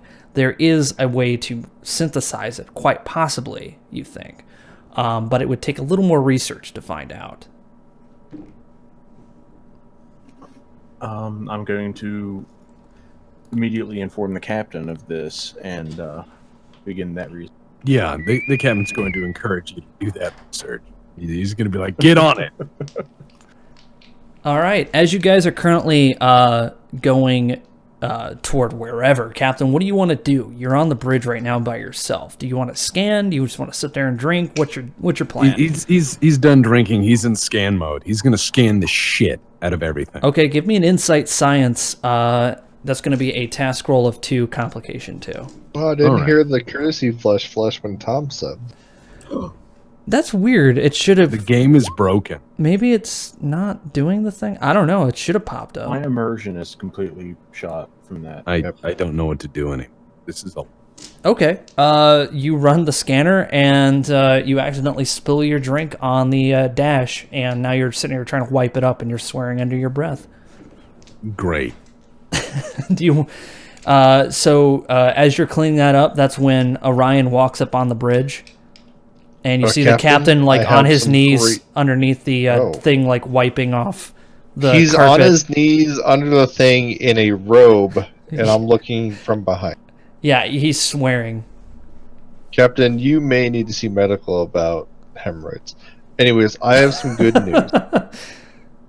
He just sighs and goes, yeah. The transport guy learned a new word, and it's spaghetti. He nods and goes, yeah. That's about enough weird for today. Help me scan this shit. All right, I'll try. Insight science. Same task roll, same complication range. What was it? 2 and 2. Oh shit! There you go. Let me double check what the possum ship's got. Nope, they don't beat that. All right, yeah. You scan ahead, and while you're sitting there scanning, you start to see a almost like an M-class planet come into view. Oh, that came out of nowhere. It's a little bit of a ways, but it looks like you guys are coming up on it. It wasn't able to be detected before because of all the distortions, but it looks like it's able to support human life. You're also getting some sort of strange particle readings, which correspond to high levels of chronoton radiation. I'll send over all the readings over to Grikek, because he's probably way more skilled to understand what's going on with that. Okay. Oh, no. Grikek, you receive information from the bridge that there's an M-class planet ahead, and it looks like the reason why you guys weren't able to detect it wasn't just because of the distortions, but there seems to be a high level of chronoton radiation coming from the planet. Do I know what chronotons are? Chronoton, as a scientist, you would know, but basically chronotons are particles that have something to do with space-time. Yeah, they're very, very bad. They're not bad, but they can be in high concentrations. They create distortions in space-time. It's like a whole world of possums evolved over 2 weeks, but it was really 200 years on that. Well, let's see what Grikek comes up with. Grikek, give me another insight science roll. And it's going to be 3 and task roll of 3, complication range of 2. Okay, let me see what happens with that. Roll my 3. All right. Yeah. Yeah. It looks like the planet, based on the preliminary scans, is definitely got a population of possum people on it. But you're not able to get any kind of clear readings on it. There seems to be a level of technology that is, well, comparable to Starfleet, but not exactly the same. You're also getting one other strange reading, but you're not entirely sure if it's accurate. It appears to be Gorn.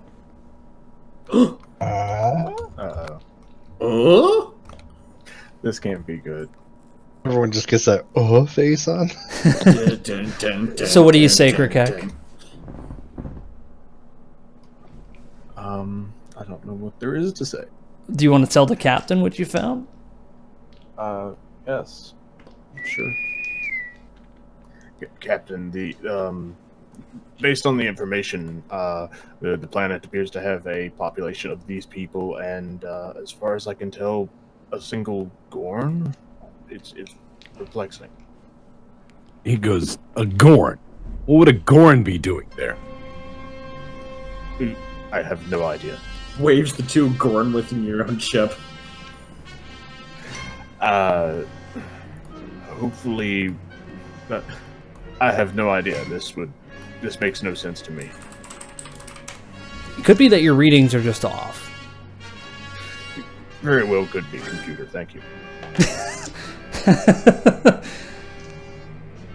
All right. As you guys are currently getting closer to this M-class planet, the bridge doors open up, and Solara wasn't keeping a good eye on him, and Bierski 2000 comes out.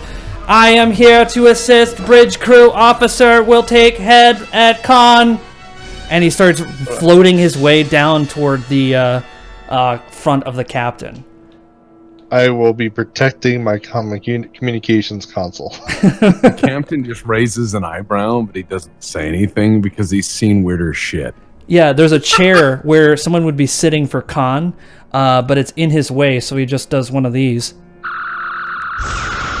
And it flies away, and he takes his position at con, and now he is piloting your ship with his little beep boop buttons, and he's just sort of, or beep boop hands, and he's just sort of going, full speed ahead. Ryan takes a shot from his flask. Studying from the captain. Yeah, this is terrifying. All right, what do you do? Anything else you guys want to do? Or you want to wait until we get there? Does Solara recognize that Officer Bierski has left? You turn around and you haven't heard the "Let me go, I am Officer Bierski 2000," and you can't hear that anymore. It seems like you were so engrossed in trying to figure out how to stop the power thing, and Daniels 2.0 wasn't watching him. He was just browsing his communicator. So there will be Slardo Orion. Orion here.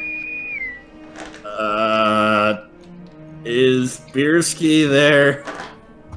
Yes, he is. He has claimed he is Hello, a bridge Master. officer I am and is here. now I am driving. flying the ship. I am flying. Can you hear him?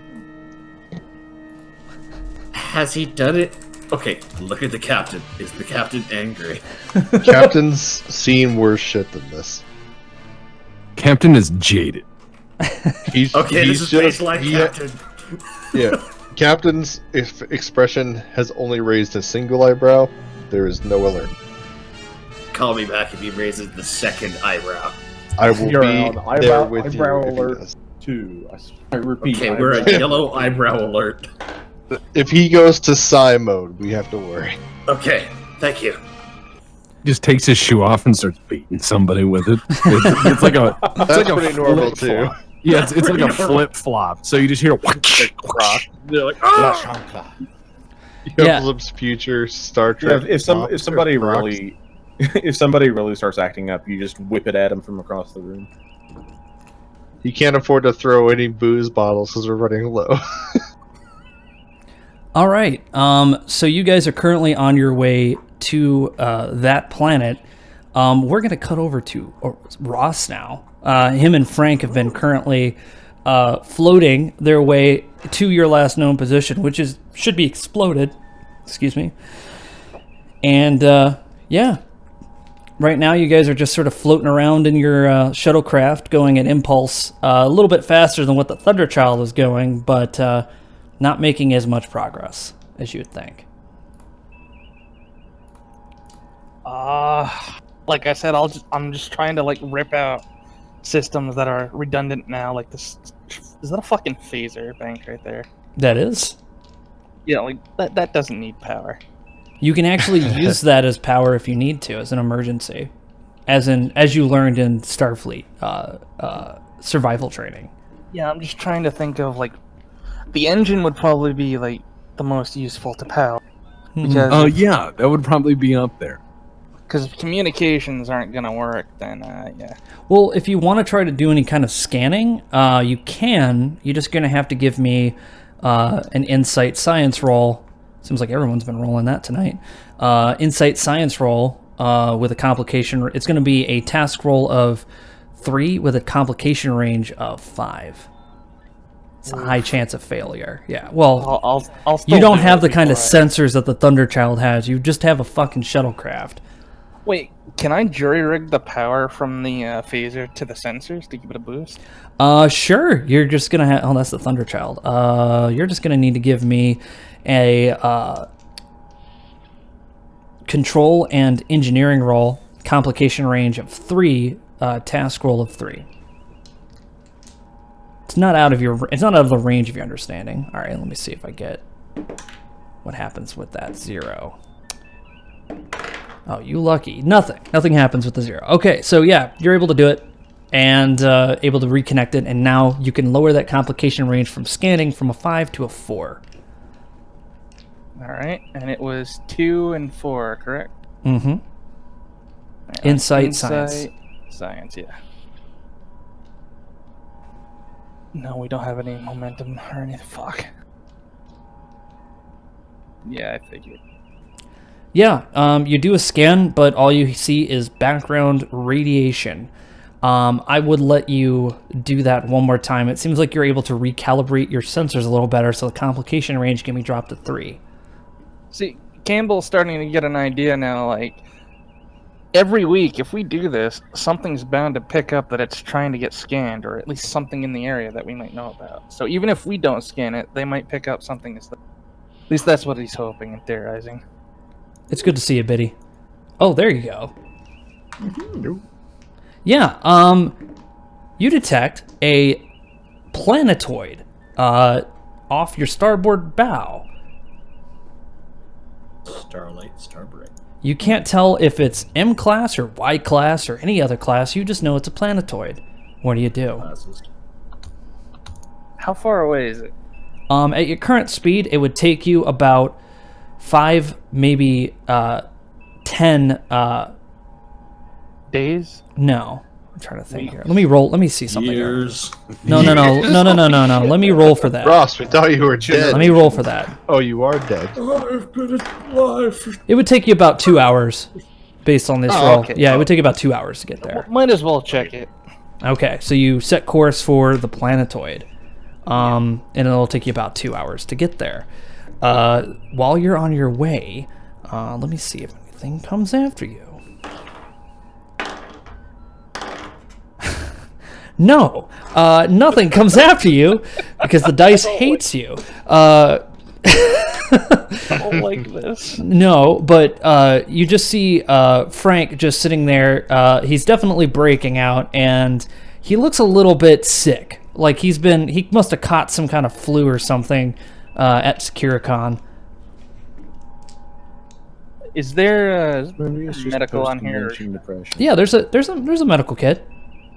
I'm gonna start scanning him with that then, and that other thing I have there. Okay. What was it, the Insight tricorder? medical. Yeah, it's a tricorder. That's what you would scan with. All right, insight medical. Mm-hmm. Task roll. Give it a 2, and And complication range would be a 2. thought I'd had one, but I guess I don't have it. So you're just gonna get that same. Yeah, let's just do. You start scanning him, and you notice that it seems like he's got some sort of viral infection coming from some sort of sickness. According to your tricorder, you do not have the current necessary medical supplies to treat it, but you can subside the fever with basic medications that you have in your hypo spray. Is he down with it, though? He is down with the sickness. Alright, so learning that, he's going to, start wearing protective clothing, anything you can find. And you don't he's have also any of going that. Oh, motherfucker. Yeah, you don't have anything. You're on the bear. The only thing you have is literally a survival thermal jacket. And if you wore it you'd just be burning up, and it's already hard enough as it is to breathe. Fuck. Okay, I'm gonna scan myself now, just to be safe. All right, so give me that same roll.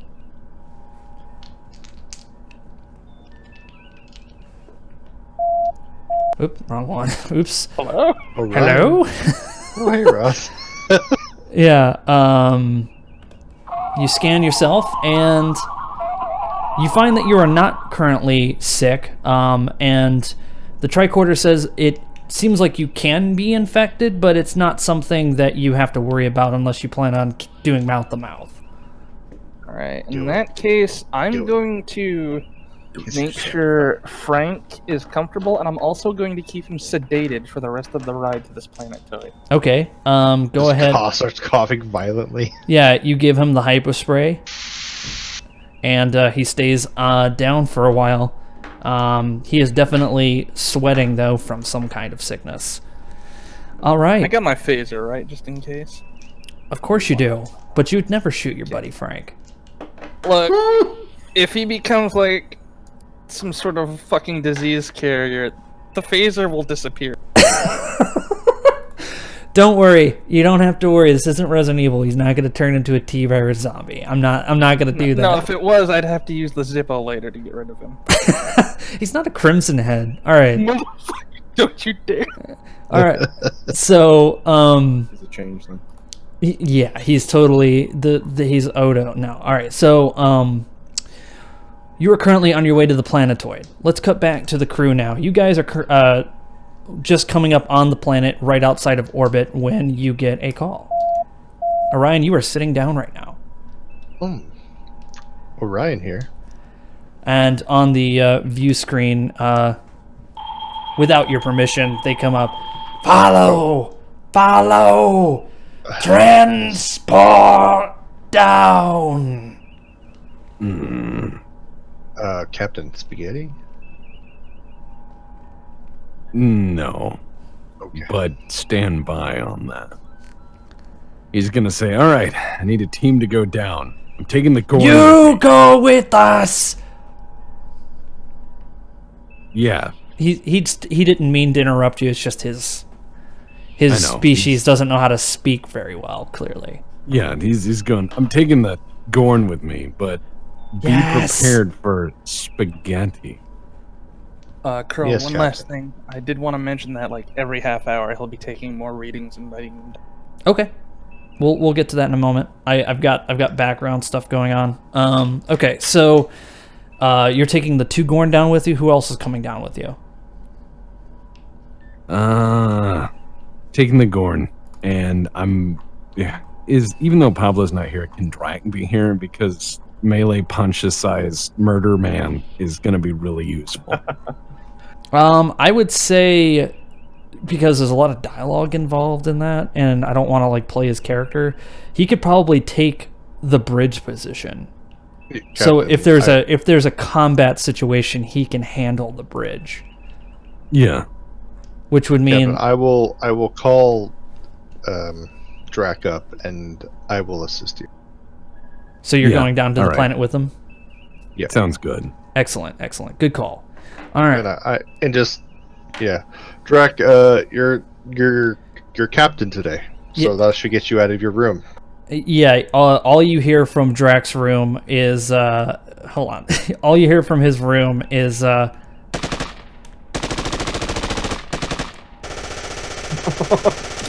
This is strange. Sounds normal. He must be playing Shadowrun. Yeah, you just hear all that noise, and then he goes, "What?" Your captain today. And then you just hear him like all you hear is, instead of the sound system like shutting off, all you hear is, and then the sound's off. But he acknowledges, so he's getting his pants on. He'll be up. Okay, so you guys are heading down to the planet. All right. Yes, we are. Have I finished any more understanding of these possum things in the meantime? Give me that same insight science roll that we just did. And let me see. Ooh. You were able to determine that with the right sequencing, which you can do on the ship, you might be able to synthesize a stopgap cure. Not really a cure for the disease itself to change people back to normal, but more so to keep them from being infectious. You can also possibly make an inoculation to protect others from also being infected. Okay, how many doses of this, or is it just... Currently, because you have no lab crew, you could probably make enough for just the away team. Okay, I'll make some inoculations for us then. Okay. You made enough. Let me see. Ooh, you... I fibbed there a little bit. You made only enough for 2. Sorry. Yeah, you made enough for 2 people. That's all you can do currently, unless you wanted to stay behind on the ship. But your captain called you down. Well, what would be standard operating procedure to call him while he's in the hallway? You can just call him. He'll get it. Yeah, I would just call the captain and all right. As you're walking past the panel, Captain. He pauses and hits the panel. He's like, "What?" Captain, I believe the possum hybrids are infectious, and I have discovered an inoculation, but I will need more time to treat all of the OA team. Like what? Breathe infectious? Like, yeah, like, do they breathe on us and infect us, or is this like? Do I know that much? What do we got to protect? You determined that it comes from claw marks, bite marks, or any kind of transmission of bodily fluids. It has nothing to do with airborne. Don't make out with your local possum. Yeah. So no, not air transmission, but any sort of damage, claw, fluid exchange, anything of that sort. All right, so got it. Don't hug him. Understood. I have 2 doses now. If you don't wish to wait. Dibs. Yeah, no. Wait, are Gorn immune? Both. I'll take both. If you want to find out if Gorn are immune, he can do another insight science roll. But yeah, that would be a smart. Shall I? Yeah, go for it. Engage, smarty, No smart, beats. smart. Hold on one sec. Oh. It's kind of 50-50. You're not sure. So possibly. Possibly, but you're not. Like, there's a part of it that kind of seems like it more attaches itself to other humanoids and for some reason avoids reptiles, but you wouldn't want to test that yourself. I mean, that's up to you anyway. So Gordon may be resistant. I'm not sure about immune. Exactly. Possibly. You only got a 1 on that, so that's all you're going to get. The second Orion heard that they were infectious, he just sat right back down in his chair, and then until he said that he has an antidote, then he stood back up. Yeah. Oh, and Bierski is also piloting the ship with a very drunk Drac at the helm, so you guys are... That's who you left in charge. Hell yeah, we did. No. I'm hoping. Crashes the ship into the fucking planet. Yeah, we cut back to a combat scene, and it's just the Thunderchild spinning in circles. Oh, look, a meteor shower. It's just the Thunder Child zooming into the atmosphere. I'm coming, Yeah. Father. That's when Gurkek goes, "My God, Jim, what have we done?" Who's Jim? Ooh, Yeah, exactly. Who's this Jim? What is your name again? Anyway, so Vegemite. what do you guys want to do? You have enough for 2 inoculations, and the possums don't seem like they're very patient right now. Yeah, Captain's gonna take one. He's gonna give Ryan one, and then he's gonna tell Thank you, Rakek to whip up more. And then meet you down there. real good. Yeah, meet us down there, but also he's gonna lean into Rakek and he's gonna go and find an aerosol way to kill all these fuckers, or at least incapacitate them. Do that as well. With his current knowledge of the virus, that would not be difficult. He could literally make a mustard gas that could kill them and turn them into goo. Spicy and Yes! We would like to share a drink of our people, and it's just like, It tastes like burning. Yeah, with his current knowledge, he could easily melt them from orbit. He wouldn't even have to go down there. we added the chemical mix to a phaser fire. Yo, I'll stay behind and make some more inoculations, and then some melty gas and maybe some sleepy time gas. He's like, If I we're got feeling spicy less- wind and I got sleepy wind. Yeah. All right. So you guys are heading down to the planet. As you enter the transporter room, you see the transporter. You see what Orion was trying to tell you earlier, Captain, which is there's chains and all kinds of weird shit hanging around, and you're kind of like, what the I have no idea. There's either. levers on the wall and ropes going up to the ceiling.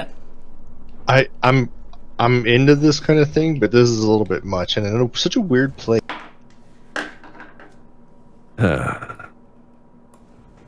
The captain's gonna just want to get teleported down. He's tired of this shit. Let me get him. Transport. You just hear the sound of hey, transport, and he's just motioning like he's pushing you onto the platform. Transport. Great. Yeah, good.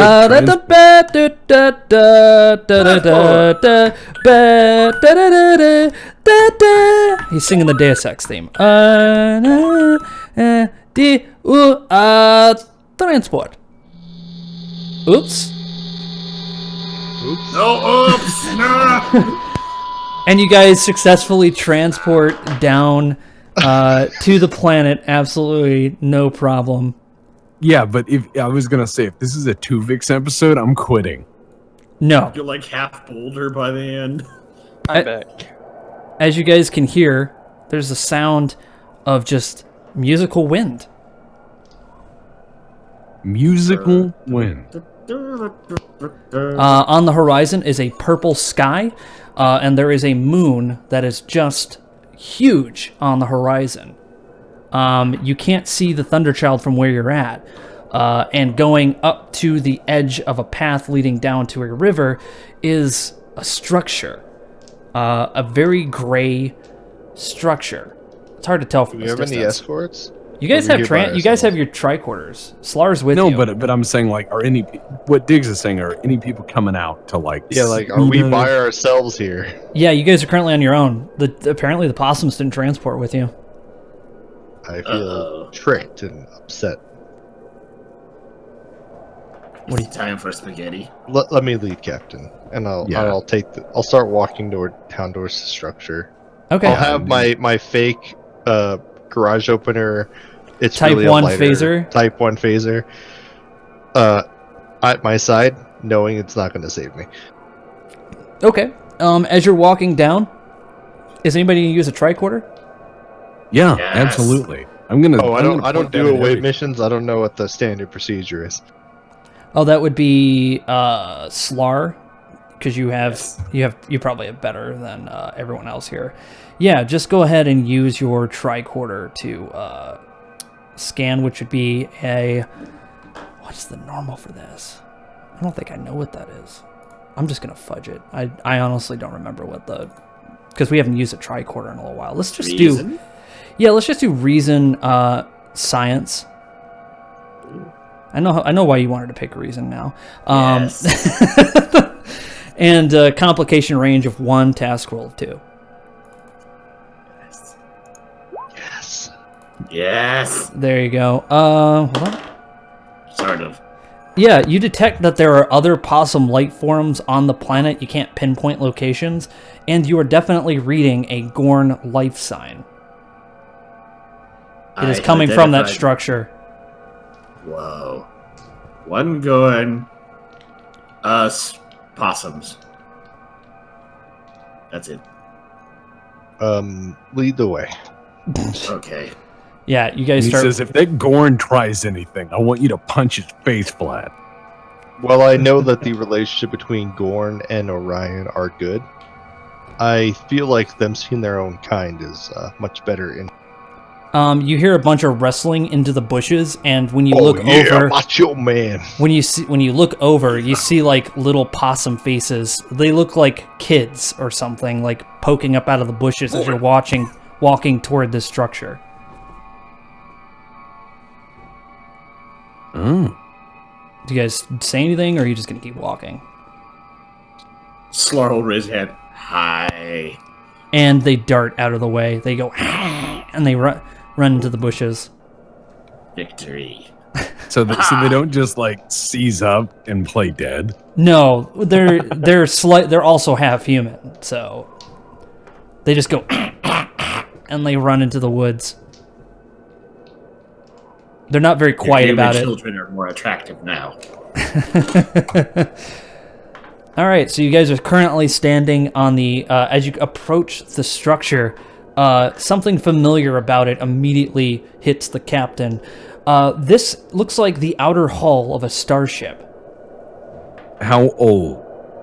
It looks to be, well, based on your knowledge of anything, looks to be quite old, but Slar can scan it. Well, I was just gonna say he's been in Starfleet forever. So And he Slar, might, you have like- Boulder with you, right? It's in your Yes. inventory? Okay, cool. Oh god, yeah. Yeah. If he didn't, I would have been like, go back and get him. He's the only. I'm sorry. Yeah, Slar, do you want to go ahead and give me that reason science scan again, please? Same complication and task. Mm-hmm. Yeah. All right. It appears to be a Constitution-class starship. Has no registry number or any markings on it whatsoever. According to the database, the ship shouldn't exist. Sir, this is a ship that doesn't have a registry number, so acquire? He smiles knowingly. Acquire? He just says, "All right, this whole planet is fucked. I've decided it now. This planet is fucked." And as you I hope say they come fucked, up the with some- door opens up to the ship, like really loud, rusty.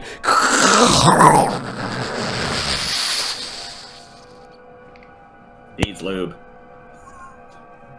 Oh, I always have some on my. Hey.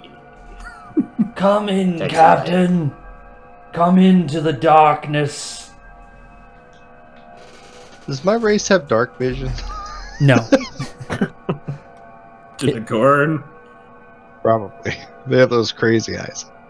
Oh God. That are Yes. biomodification. So what do you guys want to do? Do you want to walk into the structure, or do you want to say anything? Yeah. Captain's just gonna walk in. And he's like, "I fucking hate this." Okay. I have momentary think about stopping him. I'm like, it's the captain as I'm stopping him, so I just let it happen. As you walk forward, you see a throne, and on that throne is a Gorn. It looks familiar, very familiar. It should be very familiar to both Grkek and Slar. Daddy? And then the Gorn just stands up and he's just like, I never thought I'd see you again. And it's, he's just like, do you not recognize me, father? Slar tries to slip behind the captain. Which one is he talking to, Slar? Slar. Grkek's not down on the thing right now. Oh. Oh. Well, they're racist. They think every Gorn's their dad now?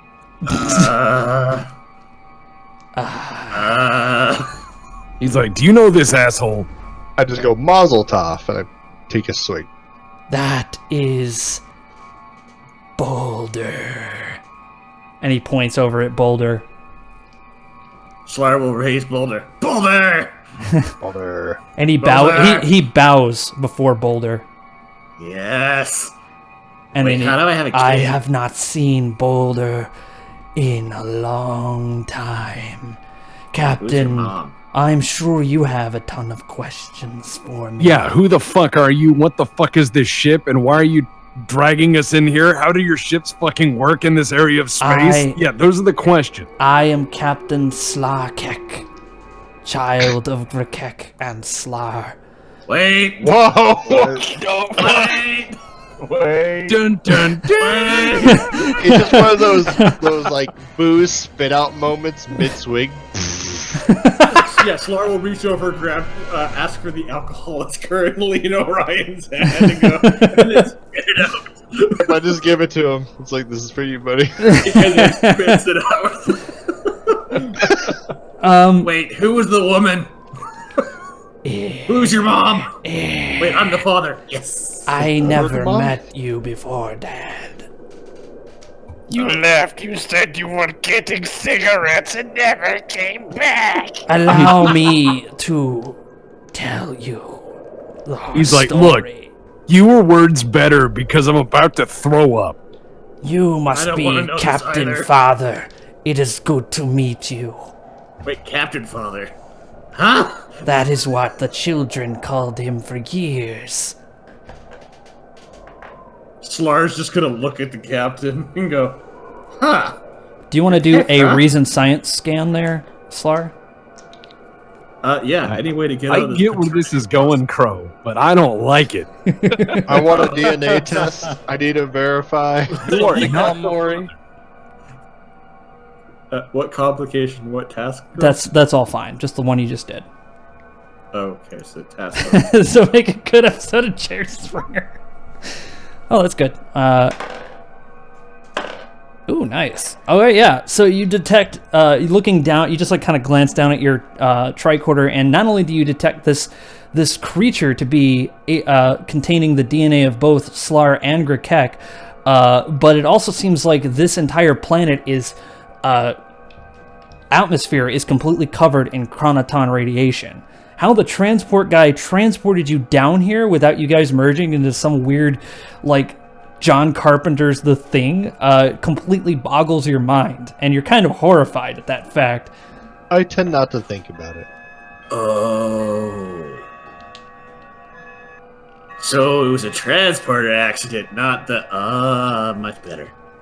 This is less concerning. The chronoton particles in the You air, guys can make it work. or in the atmosphere, seem to be placing this planet on a different plane of space-time. But that's not the only thing. There's also some weird object not that far from the starship that's also doing it, which has something to do with the latent omega particles that you were starting to, not particles, but I'd say like radiation, just background radiation from an omega explosion. Oh shit, we did this. Yeah. Well, I know I did this. Allow That means my me kid. to explain. The captain just stands there in that way that says, I should be drinking. Get Captain Father a drink, and a little like possum, like like almost like a little person version of a possum person came up and like he like has like a little like and it's like Gorn. It's that Gorn stuff that you guys made on the ship. He's like, I've been saving this. What was it called, Grekek? I think it's Mirador. Yeah, Gorn Mirador. That was actually made on the ship. We've been saving this. Yeah, that's it. Yeah, the captain will take a swig. And it tastes just like very old Mirador. Very strong and very aged. This is definitely the same swill that you drank when you were on the starship, but it's definitely much older. Will. That's what the It's captain. probably separated at this age. You did a great job at making it, but the captain has also got a different taste. So, he just sighs and he goes, "Many years ago, the Thunder Child got into a great battle in the sky. In that battle, our ancestors sacrificed themselves for the Thunder Child, but something happened. A rupture happened. The Thunder Child was destroyed, with the exception of the bridge crew and of our people. That happened over 500 years ago. We have been surviving on this derelict starship. Your enemy, Section 31, created this vessel. We do not know how this happened, but over the last 500 years, I have been, well, alone. There are no other Gorn, no more humans. Captain Father became a hermit and disappeared into the mountains." Oh my god, so he's like Obi-Wan? Yeah. Except drunker, like way drunker. Here's your fucking light sword, kid. Oh man. Guess how many younglings it killed? Let me show you some pictures of me stabbing some kid. No, and he just goes on, he's like, "Orion, Father, also would eventually succumb to the virus, had many litters, and was one of the greatest philosophers of our villages. That sounds about right. I can see that. Your slam poetry is the bomb diggity." No! No diggity, you gotta bag it back up. Yeah, all the other possums say, "You gotta bag it up," in the background. This place is truly a paradise. This place contains an overwhelming amount of... Grikek and Slar eventually succumbed to their old age, like many of our founding fathers did. I was a hatchling, alone. I carried on our legacy, but there are others I did not mention. There are others from your enemy's race who have been on this planet. I do not know where they are, but they have been plotting.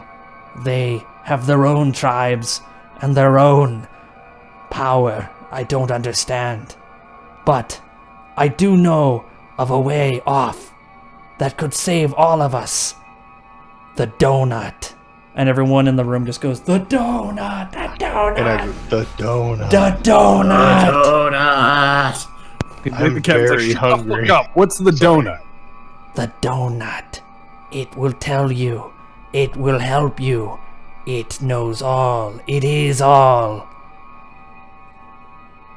That's all he says about it. Sounds like He's a like, really okay, good where's donut, the fucking Captain. donut? It is not far from here. It's in the direction that Slar detected a structure. Fine, we'll go speak with the donut. And then he looks at the rest of his crew and he's like, "This place is fucking weird and I feel it's your fault." I will take responsibility for any Yeah, it kind of is unenjoyable it is kind of Orion's fault. A lot of these creatures have greenish kind of skin. Orion got around fucking hardcore back in the day. Hey, when your options are limited, you do what you gotta do. Yeah. Orion is a beautiful human being. He's an Orion. Sorry. An insult. Orion is a beautiful Orion. Yeah, you I racist. Well, that's racist. What, all Orion are human now? Like all Gorn are just another Gorn? Yes. And then right next to you guys, you just hear, Throwing the boulder. How did I die? you're not dead yet. No, I mean... You haven't died yet. Don't worry. Died in the shuttle slowly moving back. You didn't. Just a fucking You skeleton. ate Frank. Yeah, I'm gonna You were off when all this happened. No, yeah, you weren't in the thing. That's why you're not on here yet. Okay, good. Basically, don't you gotta worry. eat Craig. Don't worry. As you look over, Grakek is currently standing there, looking quite confused. He was not prepared for a transport at random. He was on the can. Is he with us now? You have 2 more inoculations with you. What is the meaning of this? What is going On Hey, on your communicator, congratulations. Captain, something comes up. He Hey, just flips the communicator. transport complete, spaghetti, and then he cuts it off. Oh no! No spaghetti. Yeah, he cuts it off. You have no idea what that means or what he's doing right now. The captain just kind of looks nervously and is like, "What have we done?" Orion's good to see you, Grakek. teleporter I have is pretty more impressive. inoculations, but I have not finished my. He looks at the possum's other work. He goes, "I can't explain what's going on, but we're gonna go speak to a magical donut, and so help me Christ, if this is a dream, I'm gonna wake up and kill all of them." Thank you. The donut will explain. If this is a dream, I'll beat you to the Grakek, father, it is I will good to explain- see you. I will explain everything to Grakek as we walk to the donut. I hope the donut is glazed. Then I give Grakek a big hug and say, "We were good parents."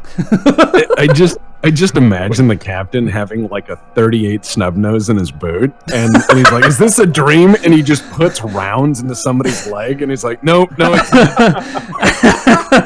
It's just no, that's not a dream. Oh man, yeah, Shot Boulder.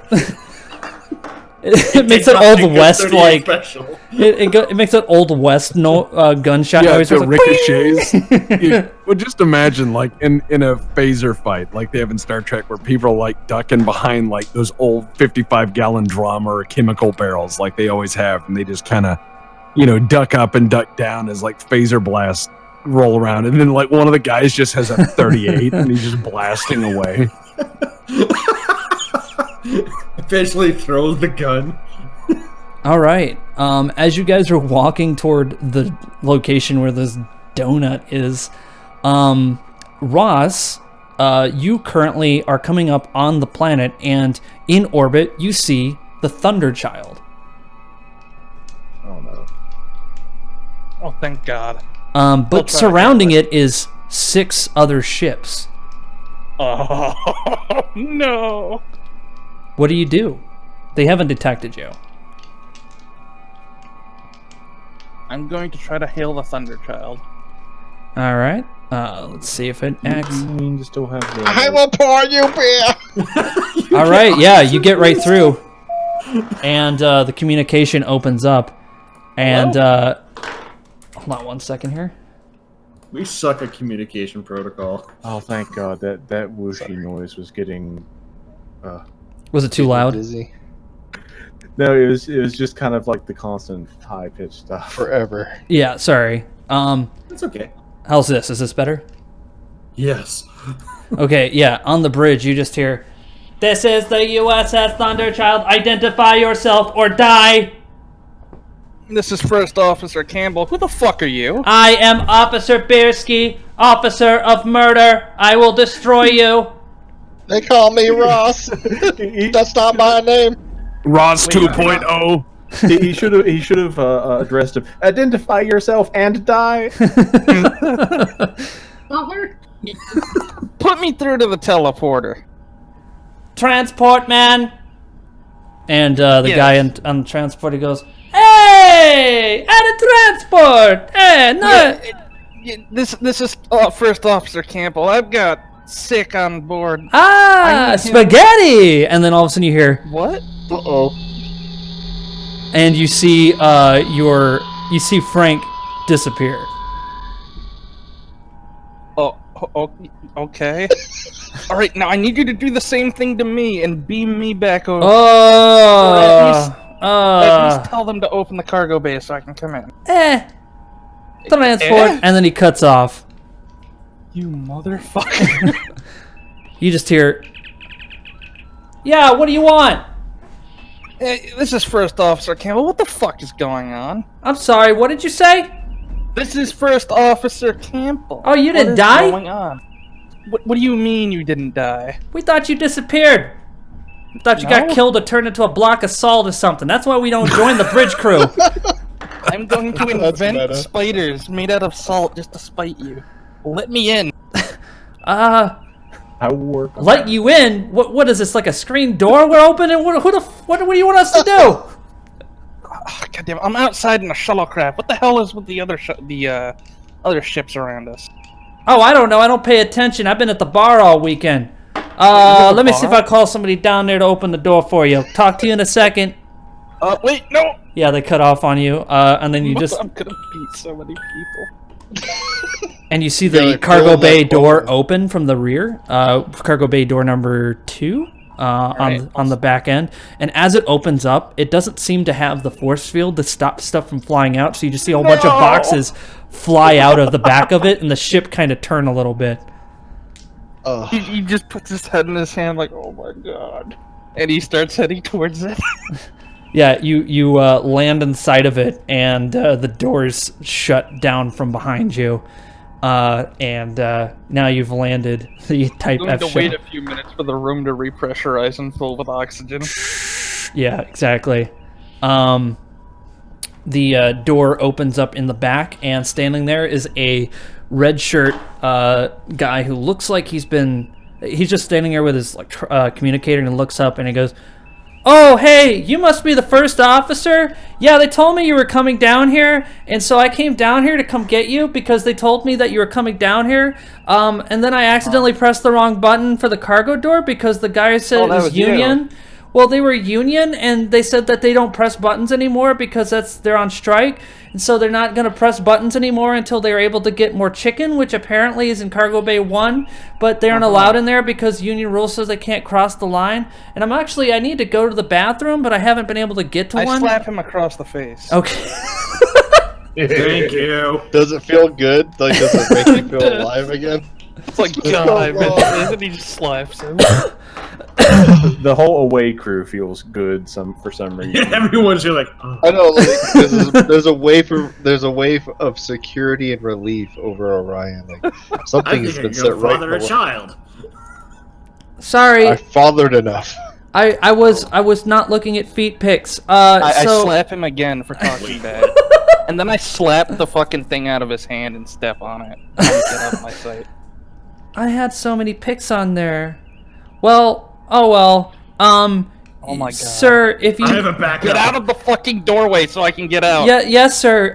There's people on the bridge, and Beerski 2000 is now in charge What the of fuck the. is Beerski 2000? I don't know. I helped build God, him. you get away from me. Okay. Do you want me to help? I can shoot No, a you've phaser. helped enough. Thank you. Get On out. on my range You're qualification. still in the way. I got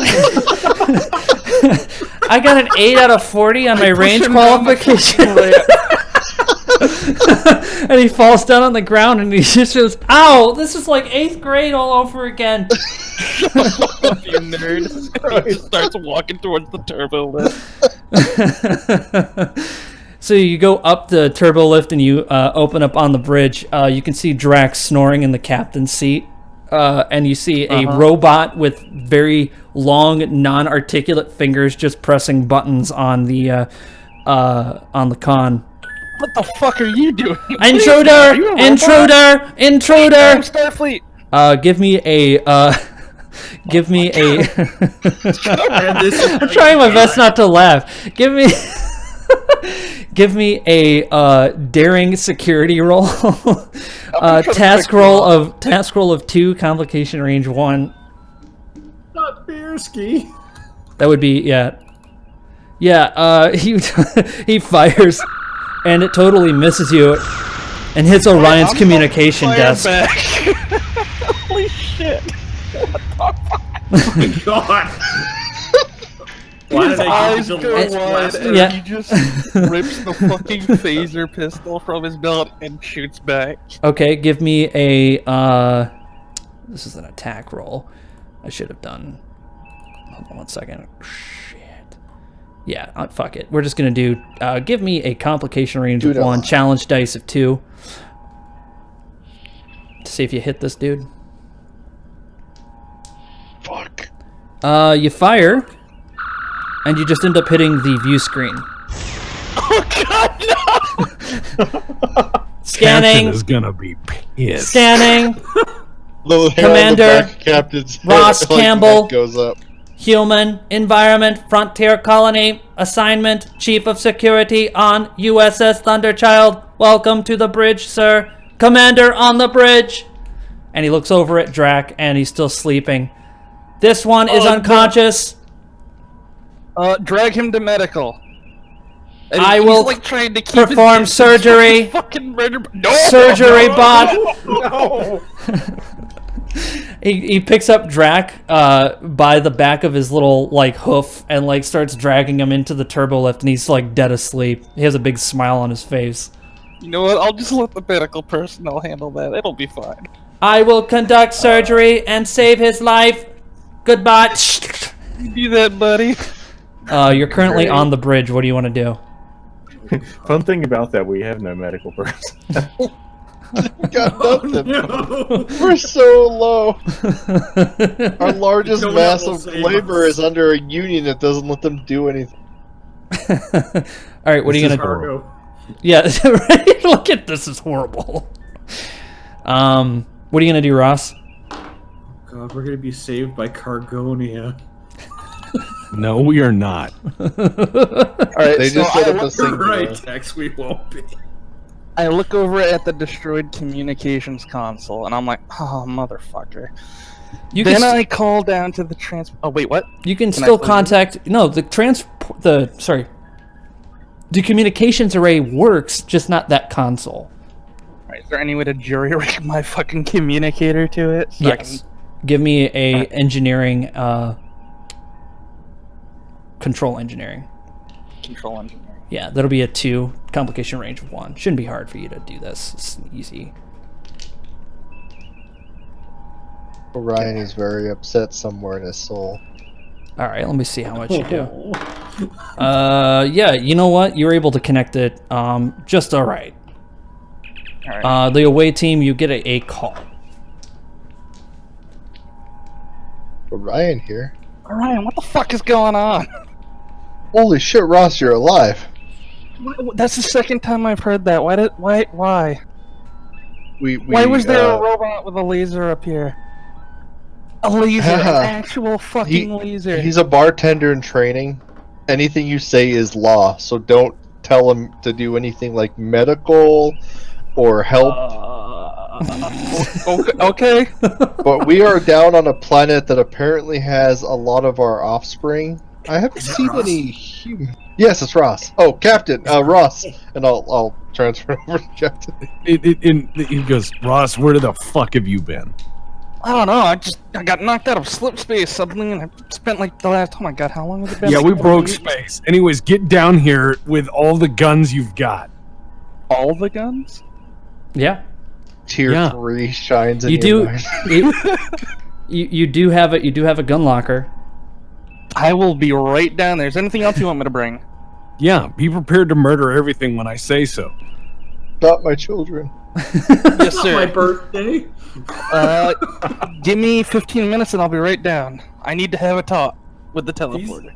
These are words that like he only hears on like Christmas, Valentine's Day, murder, Birthday. Poland. Okay, so Ross, you I'm just gonna go ahead and say you make it down to the transporter room, and transport guy, and you walk in, and it is like I described to them earlier, but now there are like medieval like displays, like an Iron Maiden and like a bunch of other stuff. It's really kind of like turning into a Ripley's Believe It or Not. Like there's wax figures. It's just really weird in here now. The transport console seems to have been put on the wall, and it's nothing but a bunch of old switches and levers. Oh my god, no! He'll have like also suited up and grabbed a couple guns. Teleporter, you in here? Hello? He comes out of the Iron Maiden and he's like, transport! Not a scratch on him. The spike and looks at him. How? No. And then he like ushers you onto the transport pad, and right before he puts you on there, he looks at your weapon. And he goes, Adamudi ud spaghetti, and he walks to the back, and he pulls. He comes back with a Starfleet jury-rigged torpedo rocket-propelled grenade kind of thing. Oh my god, yes. It is not something that Starfleet would have ever built. It looks so ridiculous. Before he hands it to me, I put both my hands on his shoulders, look deep into his eyes, and say, "You are now my best friend," and I take the... Yeah, Ryan gets a little sad. And he just goes, spaghetti, and then all of a sudden you just start transporting. Transport. No, that's the second time you've done it. And he just disappears. And then you transport right in front of the structure, but you're not with the away team. Fuck. Like, he's not even done phasing in, and he's already like, fuck. He murders everyone at the donut before we get there. Well, Captain said. Happy birthday! Yeah, so you guys know that Ross should be coming up from behind you, but yeah, you guys are walking up toward this big giant, I don't know what you would call it. It looks like, the best way I could describe it, as you walk up to it, there are several different pillars, kind of like that old ancient Roman style, and they're all kind of broken, laying around in various spots.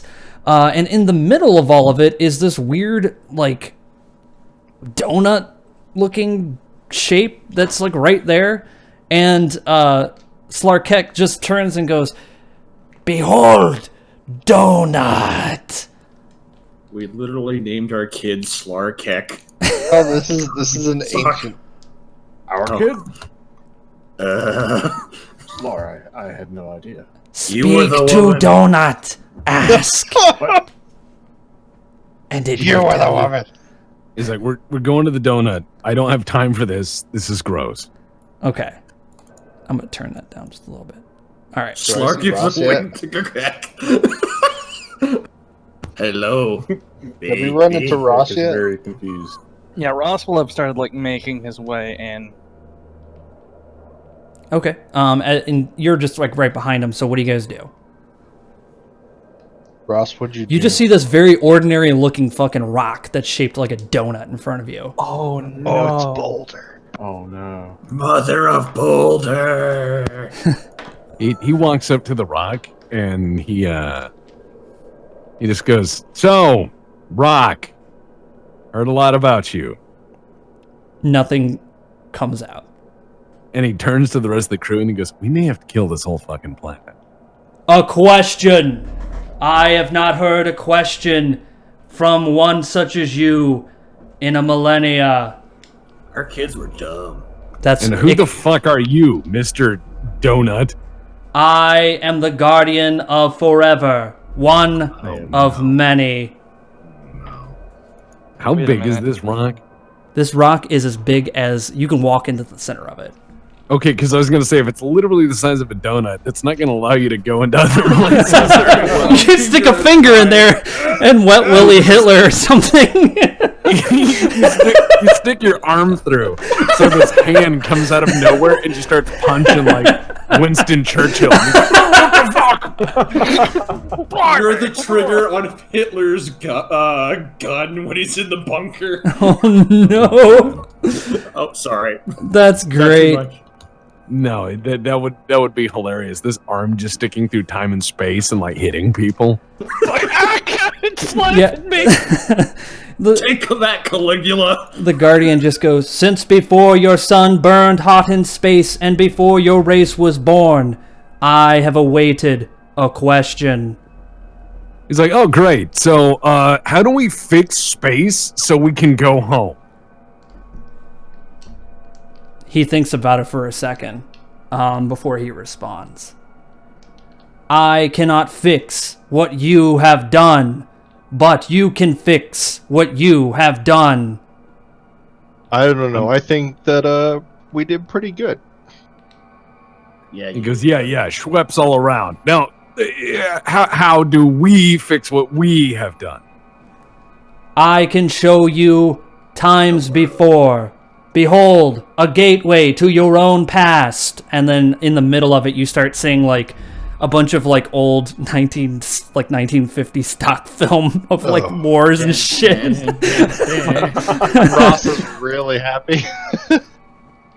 Oh my god! So he's watching. He's like, it's kind of grainy. What kind of film stock is this? The lighting shit. It's like, oh, I remember that. I read about that in history class. Another of your kind has entered and has created an anomaly. If you can go and find them and bring them back, I will bring you back and set you on your way to Earth. Okay, fine, deal. All you have to do is pick a time. I cannot tell you where they went, but only that they went. And then the light shuts off. He's gonna turn to the rest of the crew and he goes, "This is probably a one-way mission, and we're all going to die. But that's no different than anything we've done up to this point." It's been an honor, sir. He just sighs and goes, "Fuck it, let's go to grainy 1920s." Well, now, if you guys didn't want to do you want to just jump in, or do you want to like scan it, or what do you want to do? You just see. Well, I'm not sure if we can scan a boulder because we didn't. You know what? Fuck it. Scan the shit. The fuck out of it. Scanning it. Scan the fuck out of it. Yeah, give me an insight. Yeah. Give me an insight science. Complication The fuck has been scanned. Complication 2. Task roll 2. Oh, nice. Okay, so Grkek accidentally presses the wrong button and it starts playing Britney Spears' Poison really loud from his tricorder. It's like dun dun dun dun dun dun dun dun. Yeah, toxic. Sorry, yes. This gives me so many beat poetry ideas. has no idea what's going on. You accidentally, well, it's you fat finger. Like these tricorders were made for small hands. You have big claws. Also, I just thought of Also, his suddenly possums. Well, I just thought of his idea of beat poetry. He comes out on stage and he's wearing one of those turtlenecks that's really pretentious, and he's got like the little flat cap, and he turns on now Britney I gotta Spears. make that. Yeah, he turns on Britney Spears, and then he starts reading a recipe from a Duncan Hines book. But like with just is this Grkek or Ryan? Orion, because if Grkek did it, Grkek would go out there to be like he would start grind dancing to danger, high voltage. Wow. And Slarket goes, I have watched the enemy jump through this portal once before. What do he look like? He looked pink, smooth, and squishy. Ross. Yeah, Ross comes walking up like fucking Rambo. He has 2 Type 3 phasers slinged around his side like he's about to go akimbo with it. And he's got this big giant like rocket, like RPG, but with like a torpedo-esque kind of end to it. Like if Where the hell did he get that? Must have been from Securicon. You're like the Blastinator 9000. This is the Atomizer 3. It has 2 settings. Destroy a small moon for several children. Now available at Bob's Gun Shop. It has 2 settings: destroy and war crimes. The Atomizer 4 will be combining the 2. This is a relic now. Okay, so currently you're standing up in front of this portal. Slar, you are able to detect a time signature from this time, which you're in right now, in a time that's actually located somewhere around 1960s Earth. Uh-oh. Welcome to Vietnam. Here we go. Captain, No. Captain, I have an overwhelming urge to save the whales. No. Yeah, no, that's Captain? not your mission. Oh. And we're not doing it. We go stop. Earth, 1960s. If Everything you, was good, right?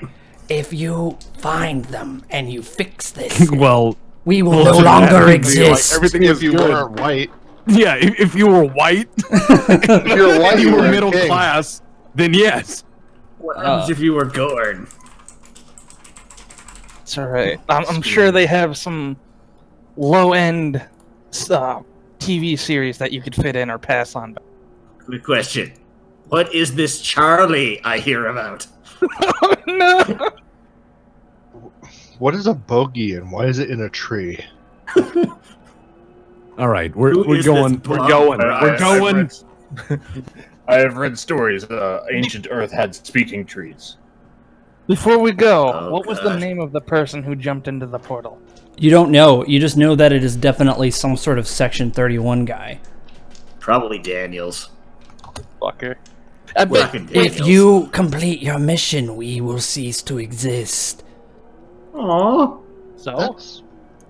I Oh, don't that's know our how to feel kid. about that. It's not my kid. It's I mean, they're our all kid. Father they're all kind Campbell. of my kid. Campbell, father. Campbell father. No, I'm kidding. You're This is not. why they're- this is Campbell why was they're not on really this planet. Campbell never crash landed on the planet. Campbell would have genocided the planet at our I fate. would have told them great stories of Campbell, though. Yes. So currently, you're able to detect that he jumped somewhere in June of 1969. Your war and rage was well known in our people. Sorry. What do you do? All right, fuck it. We're going through. You know We're what? going Let me go through. first, sir. There's no way to calculate if you'll be able to jump within a day or a week or even where this person is, or if you jump in there before they do. Time's a little Or weird. even if they're lying to us. Well, no, because the Guardian wouldn't lie to you. He doesn't give a He shit. doesn't know how. Yeah, This the is Guardian is also just really there to lonely. facilitate. He watches over the timeline, and Section 31 is trying to pollute it. He's trying to basically get the Omega particle back, obviously. So we diddled people, and Yeah. Well, my Imagine worry is to that Orion. we come down and we end up we end up on the moon and we suffocate Yeah. as we watch the landing happen. And Neil Armstrong's first words are, "Who the fuck are these guys?" The Gorn can... Fun fact, the Gorn can survive in space. Campbell has his last. That's that little tiny glitch in the audio recording. Is there like who the and they edited? Yeah, one small step for man, one jump. What the fuck? Campbell. cut it, cut it.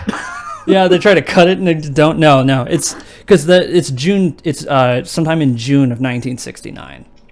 Fine. Yeah. we'll Do you go. want to now? Here's the thing: you can roll to have one of your characters can roll with the tricord. I'd say Slar, or actually Grkek. You have a higher. You just ended up rolling bad.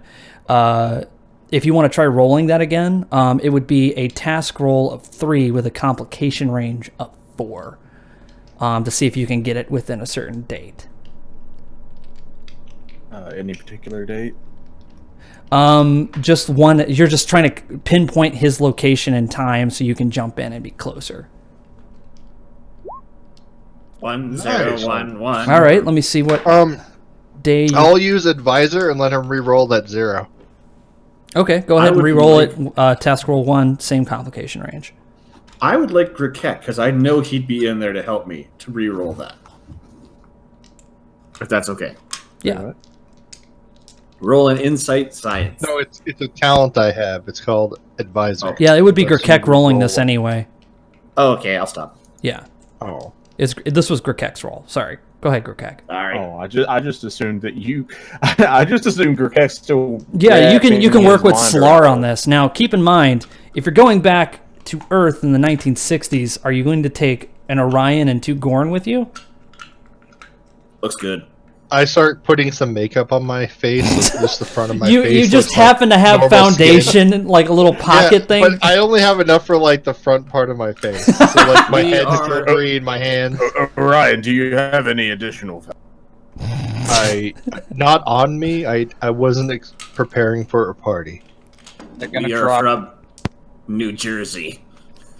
Okay, so Hey, I am okay. walking here. give me that. Yes. Give me that roll, Grkek, please. Insight science. Again? Insight science? No, I'm just glad it's not dropping us off in February, because then I'd start worrying. Task roll of 3, complication range of 4. You just need, yeah, you basically, you're able to pinpoint close to, you believe, I'll let him re-roll that 0 as well if he wants to do one more. No, it's okay. You guys get within a week or so of, you're not sure. You don't know if it's a few days before, a few days after. That's as close as you're going to get. What do you do? Hey, look at this grassy knoll. No. It's so comfy. Well, Captain, it's your call. All right, fuck it. All right, fuck it. What are you doing? Look, I'll jump only in know first if you one- want me to. yeah, I'm gonna shove Ross through. Wait. No, you gonna just shove him by himself? No, I'm gonna shove Ross through and then follow second after. So if someone's waiting on the other side to kill us, they'll kill Ross first. You guys need to jump at the same time. He has future armor and future weapons. He's fine. You guys have to jump at the he same has time. a cloth shirt. Yeah. No, I suited up at the armory before coming here. Yeah, but future clock. Oh yeah. You guys have to jump at the same time, otherwise you won't end up in the same place. Okay, we all so jump. We all hold hands like Red Rover and just. You're Okay, bringing let's the see- cord to the Orion. Whee! Let's and then Rukek looks very awkwardly at Slar. Slarkek, before you guys jump, he just goes, "Good luck. We're all counting on you." You won't be here when we get back, so no problem. Movie reference. I mean, it was a great movie. Yes, airplane is great. Airplane was great. You are my child. I feel like it's better if they don't exist because they have gotten to the point where they'd rather not exist than be alive. No. Let's Sort of like me. let me see here. 1 second. I need control. Hero? Hey, Captain, give me a control command roll. Complication Control and command. complication Stand by. range 1. Task roll 2. Ross He's is just on the leaning clock. over to Orion and whispering, All right. "Ever have kids like these? Please fucking euthanize." Everybody's Don't talk to your able child to like grab on and jump at around the same time. So here we go. Ready? 1, 2, 3, and you guys all jump in at the same time. And then, hold on 1 second here. Crap! I'm in the draft. No. You can't be drafted. You have an education. Fucking Campbell shows up at some other dude's house. And now, gives him the- and you guys Congratulations on your draft. You guys appear right on a side road that seems to be right next to a bridge. We're hobos? Wait. The air smells so clean. No, it doesn't. Actually, the air smells very thick with pollutants. In the Tetraethyl lead. Yeah. Oh, that's where we are. Yeah, you guys are in 1969. It is June 20th, 1969, according to your tricorder. Wow. That's fantastic. Do you guys want to try to scan to see where you're at? Can I use my Yes. tricorder to tell me if I should be breathing this air? I'm a human. I speak English. I start looking for signs. Phone book. You guys can hear the traffic too, right? Yeah. Yeah. No. I actually have error-specific Oh, yeah, traffic there it for this as well, so... Pretty God, how happy. many people do you think I could take out if I just fucking rocketed Well, that? I mean, catalytic converters weren't required until like what 75, and cars back at this point run on tetraethyl lead gas. So I mean, to us, this would be poison. Yeah, you guys are currently coughing, like not coughing, but just sort of like this air is very thick. My throat burns. Yeah, you also have Boulder with my you as well, God. Slar. Just in case you were wondering. You guys are currently under a bridge. Well, find out. Roll. Do me a favor. Give me an insight science roll there, Grekek, Slar. Any of you guys with a tricorder to find out where on Earth you are. Slarkek. What's the range and roll? 2. It'll be 2 and 1. So it'll be task roll of 2. Complication range of 1. Should be easy. Yeah, there you go. Inside sides? Yeah, no, yeah, you guys knocked it out of the park.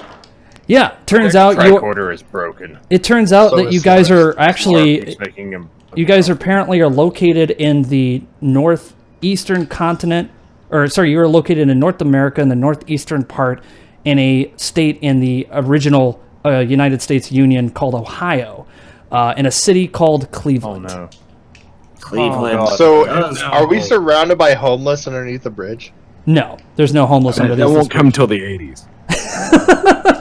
Yeah, the city seems to. You could see smokestacks on the horizon. There's definitely steel mills. Traffic for nobody's really seeing you guys because you're currently under a bridge. There's It's 19. Well, we're lucky that we're in 1969 Cleveland, not like 1969 Detroit, because Detroit's riots got so bad they called out the fucking army. yes. I was going to say, is this the LA There riots? there is the Huff riots that happen in Cleveland at around the same time, but they're currently not happening right now. What do you guys do? That would be- You're standing in the middle of it's not a busy street. This is like one of those side things that goes near a train depot that is currently not being used. So you guys are kind of like We in an have off some street. very tall, like very green people here. I thought you put on makeup. Well, the front of my face is normal human colors, but everything else around my entire I'm worried bald head that is- Orion will stand out. I know. This is 1969, and this is Cleveland. People might be on enough drugs to think this is okay.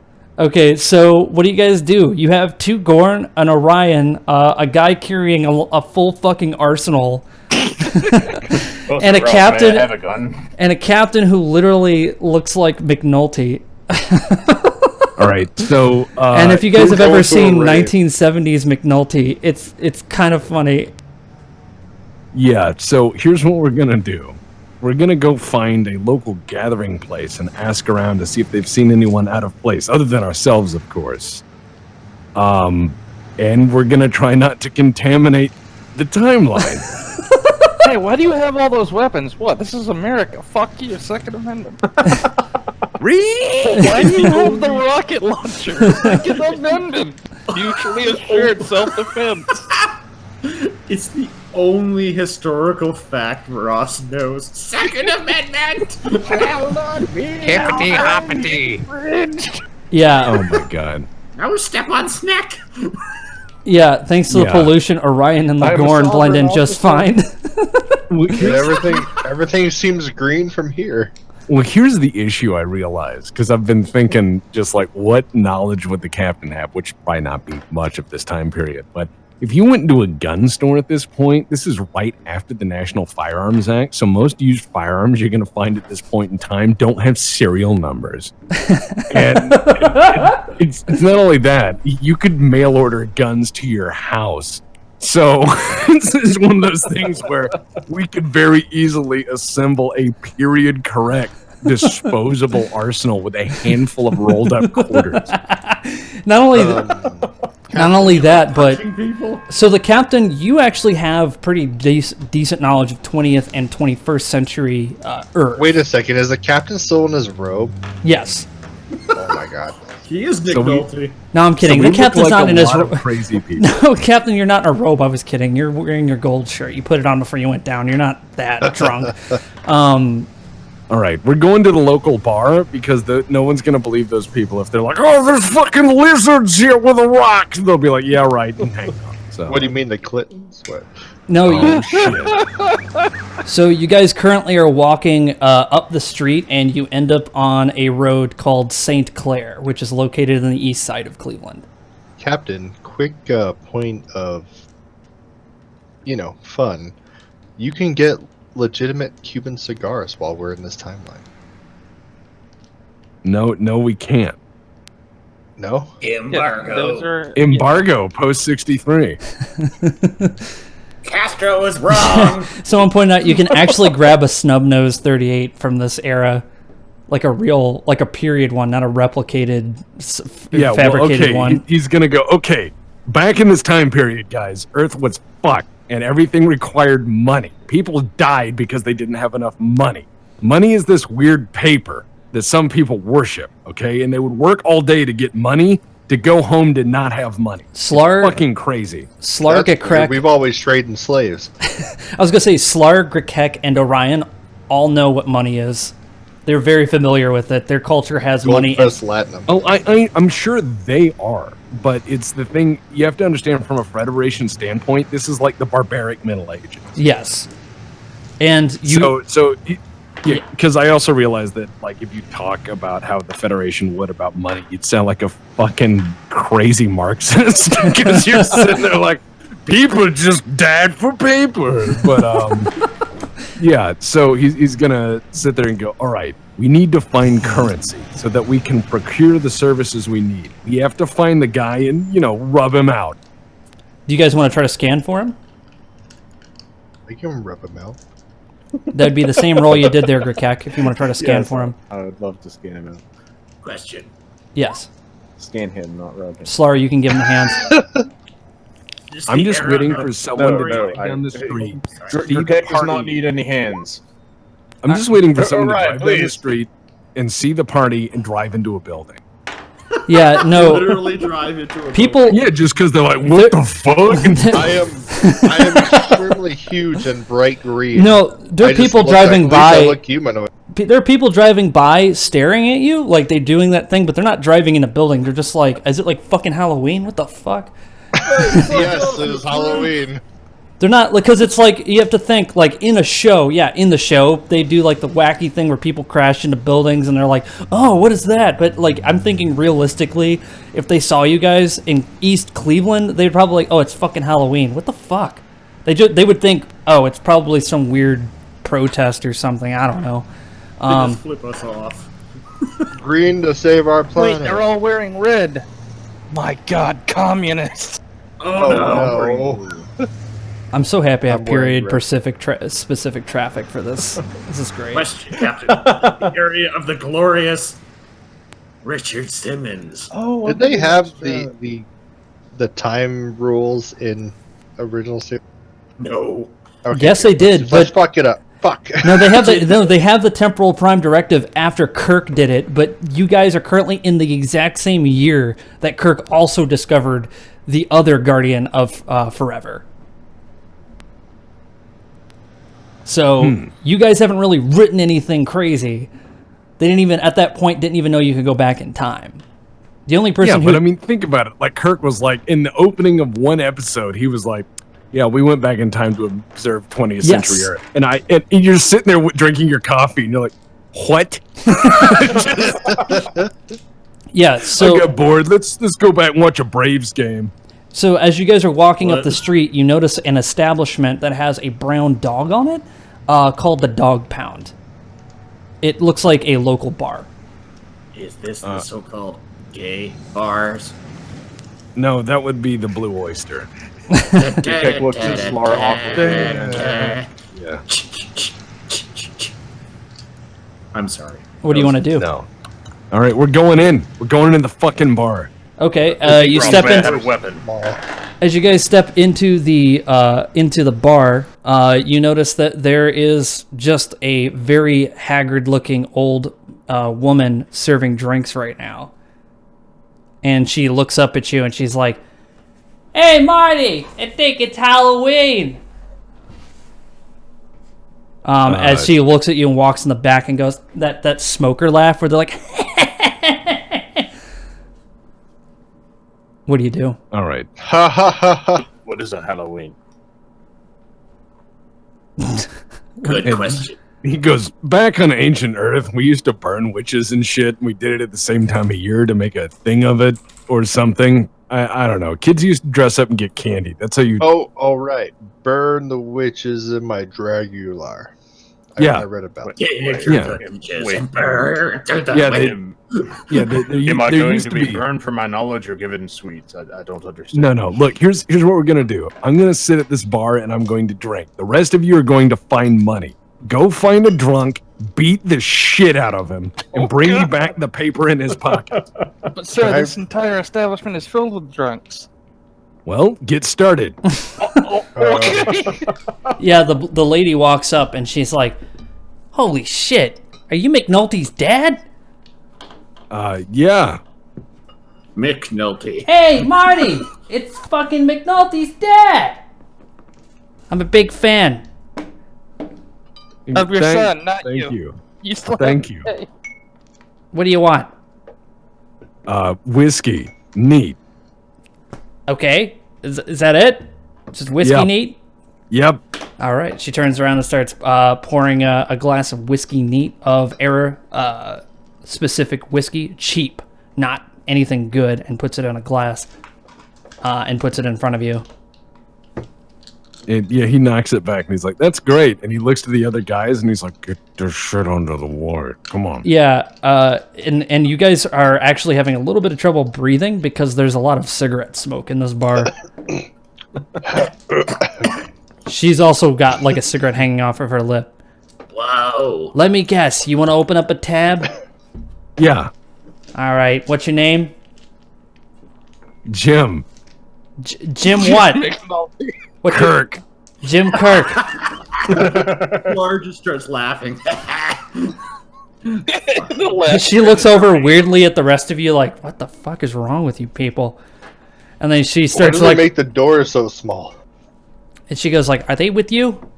I'm a giant man. At this point, Ross will start walking away and start looking for someone to mug in a fucking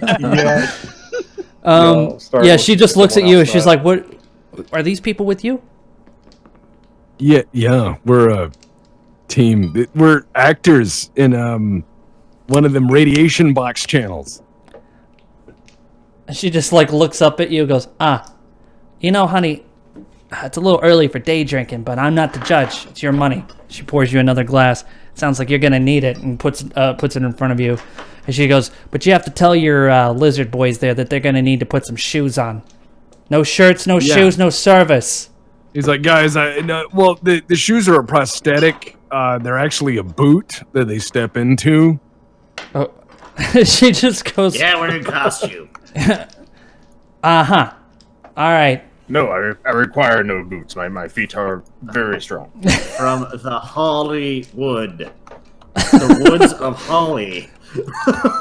Okay, so you guys are gonna go out into the area and look for people to mug? Yeah, Gurkek's going to walk outside, and the very first person he sees, he's going to point at them and shout, You! I require paper! Hold on. See, that's the thing that's great about it. That's the thing that's fucking brilliant about it. Is no one's ever going to report giant lizards. Or if they do, it'll be like a Mothman sort of thing where people are like, oh, these lizards robbed everyone in the summer of '69. No one's and then Bethesda's going to make a shitty game about it. No, I have a rocket launcher. I could just blow a hole in the side of a All right, bank. well, just be careful with the rocket launcher because if That you will damage the paper. if not only would it damage the paper, you don't want to have a terrorism attack in East Cleveland this early in the timeline. This it'll early be in the fine. day. I will go find a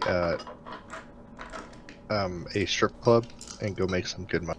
There's actually one right down the street. There might be a problem with that, buddy. The name of the strip club is Cheeks. We're gonna go clap some. All right, so they're out there. They're out there searching for people to mug. The Grekek, booty. give me a presence command. Task roll of 2, complication range of 1. I need your boots, your glasses, your clothes, and your motorcycle. There's this guy guy just walking down the street with his hat on and his like overcoat. He sees you and he like bumps into your chest, and then he does that thing where he like looks up slowly. Yeah, and he sees you like leering down on him. I require paper. It is of the gravest importance. And he just goes, "What the fuck?" And he runs away. I want to grab him by the collar. Okay, you got enough. Yeah, you got enough time to grab him. You grab him by the collar, and he goes like, he's just sitting there screaming. He's like, "What the fuck? What the fuck? What are you doing? I need all of your paper. The fuck are you talking about? The plain dealer's down there." We are from the woods of Holly. We require paper. Look, At this point, the man just passes out. from fright. You scared the shit out of him. I would love to see. I would love to see if you guys could pick him up and just throw him into fucking space. Let me take his wallet first, at least. Yeah, I'm just shit! gonna rifle through his pockets and see what he has. Orion, I'm gonna get to you on that because I have a thing for that. So, God no. Grakek, you see that you have this now unconscious guy laying here. You guys are next to a slightly busy street. Well, I'll scan him quickly to make sure he's not dead, and then take everything he has. You pull out, and he's got a leather billfold. Yeah, I'm just looking for anything that looks like paper. Yeah, on the inside of it, you see a single green piece of paper with a number 5 on it, and a guy with a beard's picture on it. You assume this must either be money or his ID, but the ID doesn't match. I'll take his money and his ID. Okay, so Slar is going to go with Grakek, of course. Yeah, you guys are just two honking Gorns just walking down the street, mugging people. No, I am. I read the. What's the name on the ID? Robert Wilson. He lives not that far from here. It was Robert False. Wait, did you say Falson? No, His name was Robert Paulson. No, Robert Wilson. J. Edgar Hoover. God. No. You just find this guy. He's just a street guy. You don't know who he is. I believe this is their currency. I have 5 of it now. How much is that? Slar, you would have to imagine yourself being an alien on a planet where you have no idea what the value of currency is in this time frame. So come up with whatever. I think. Okay, so when we're back at home, how much is $5? What can we get with $5? Five. It would be like 5 strips of gold pressed latinum.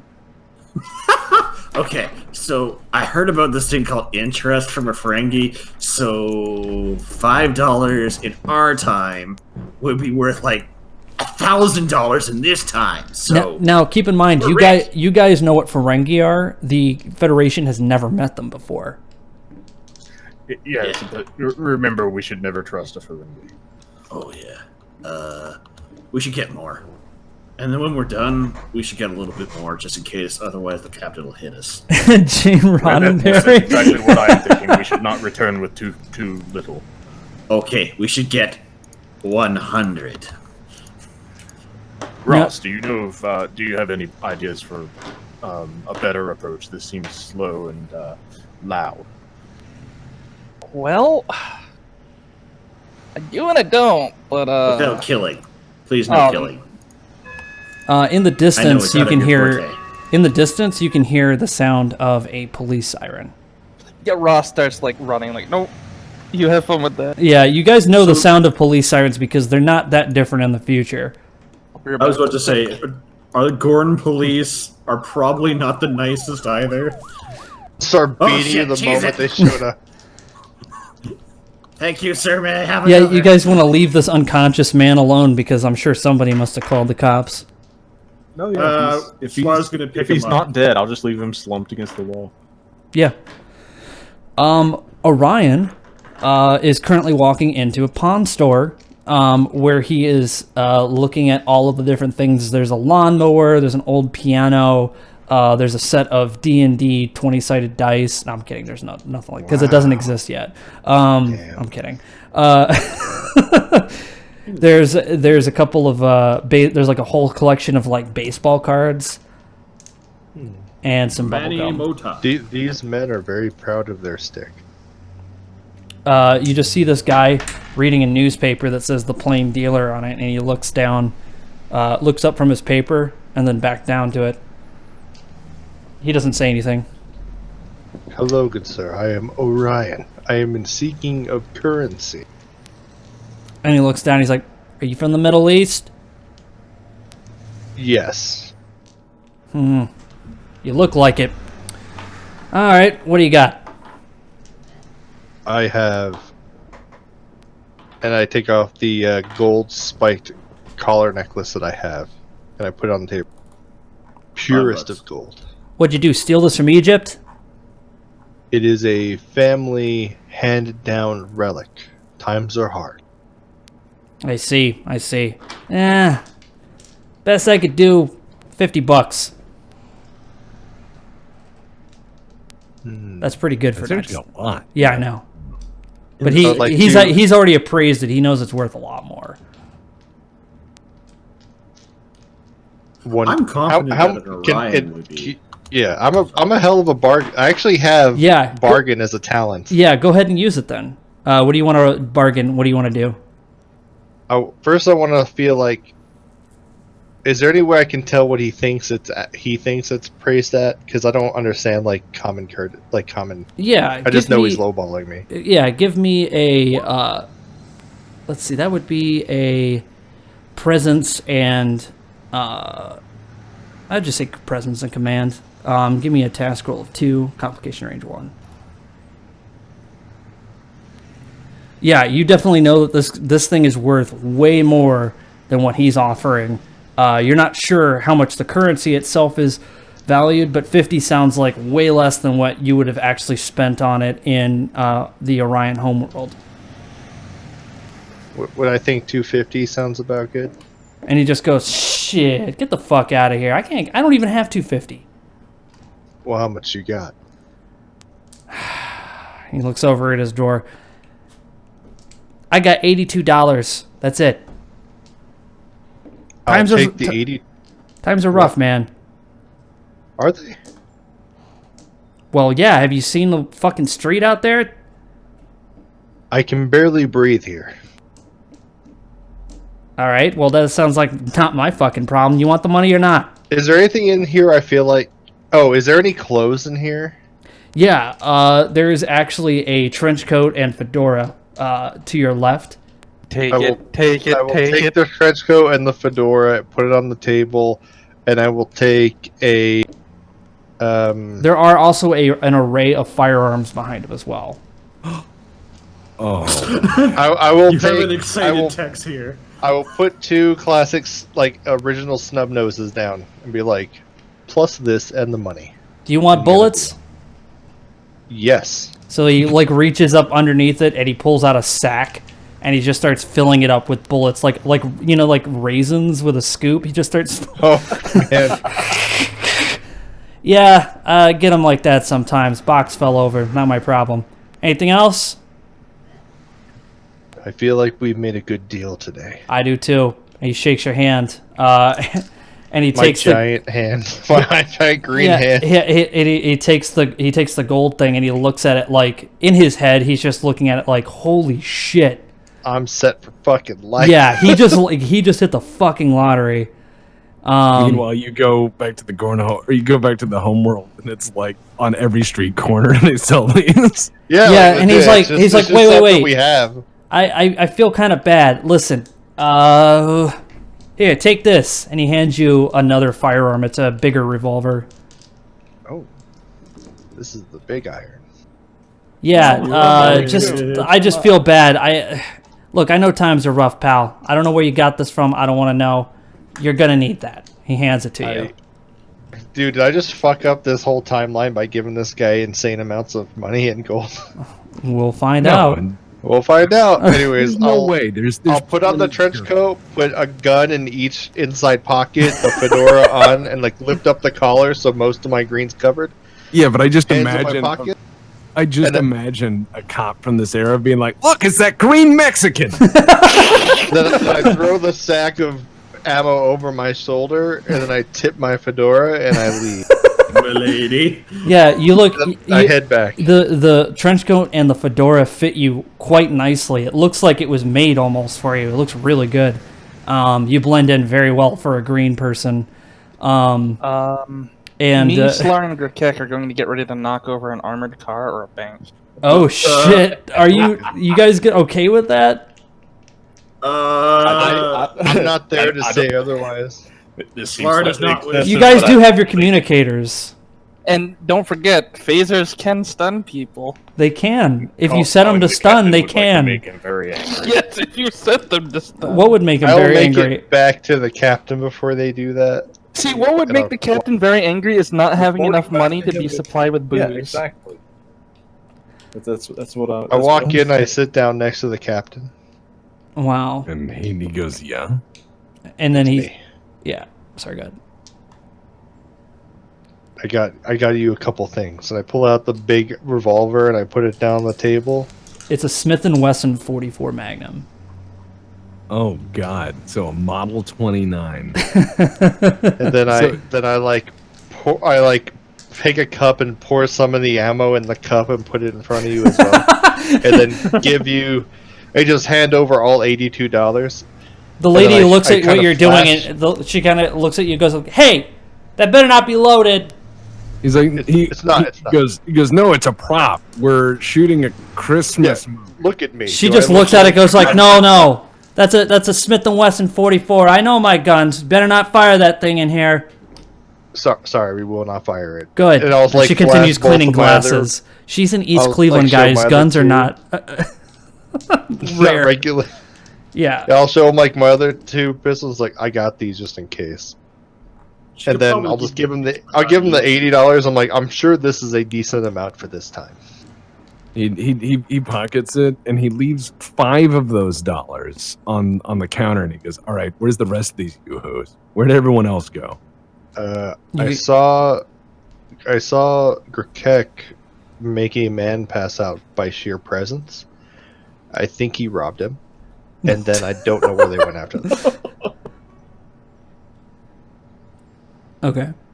All right, fine. Let's go find him. And he snaps that cylinder open, and he just drops 6 in there, and he snaps it closed. And he's like, I'll load mine as I walk out, flinging my sack of bullets over my shoulder, and say, "Enjoy the tip." She looks down at the 5 and she goes, "Holy shit!" And takes it back. And could you imagine her on the local news? She's like, "Local spacemen came in here with the ray guns." Yeah, right. Time to go to jail. Yeah. So you guys currently have $82. Well, now you have less than that. And a bunch of ammo, a couple 38s, and a 44. And Slargrakek and Ross are currently plotting to rob a bank. Tell me what's happening there. Alright, so I'm not sure if they have security cameras. So I'm going to need... Which one is the engineering lizard? Is it you, Grekek? I think... No, you're the... Yes, this is right. Where are you? The captain wants to know where you are. Slar is the engineering specialist. Yeah, you're... Thank you, Grekek. We're by what's this bank's name here? Yes, Sly. What's this bank's name, Crow? We're in the back of the alley. National City Bank. We're at a place called National City Bank. We're about to rob it. Can we find them? And Captain, they're planning on robbing a bank. Yeah, Captain, you can hear what they're saying. We're not robbing a bank. Shit. But we need more money. Orion just gets sad. He has his trench coat and fedora. He was so ready. I do. Are you sure, sir? I'm pretty sure I could just cut a hole in the back here with the phaser. It would be all of the money that we need. Fine, we'll rob a bank. Yes! It is I spin the chamber on both of my revolvers. Okay, right. Do me one favor, Grekek, give me that scan run again. That would be Insight Science. Yep. Task 2, input 1. Or, sorry, Task 2, complication 1. Right. I just, I noticed earlier I've got a thing that says that all tricorder things get an extra success. Okay, yeah, no worries. Thank you for reminding me. That's cool.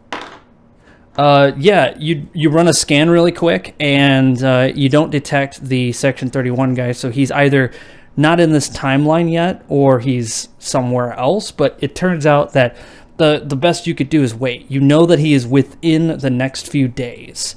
So we're going to become heavily armed crime lords and wait for ambush him. The thing is too that you just realized is that the Guardian didn't say how many people were back in time. Yeah, he did. He said there was one. He looked really squishy and pink. No, that was Slarkak. Motherfucker. Yeah. Alright, so I'm gonna have the engineering Gorn here scan the building, see if there's cameras, and then I'm going to start using the phaser to cut through the back. Well, wait a minute. We're gonna do that next session because it's already kind of late. I think this is a good time for us to stop. Yeah. Alright, we'll play Payday next time. Yeah, next time Get on the drill. next time on Star Trek. Yeah, no, this will be good I have because sold my necklace. this will be a good two-parter because at the end of this, if you guys succeed without fucking destroying the timeline, you guys will be able to level up, and I think we can continue either with more missions or, depending on what I roll behind the screen here, it could be near the end of the era. So, just letting you know. I don't know what that means. Well, if anything, that means you guys would return to Earth. Yeah.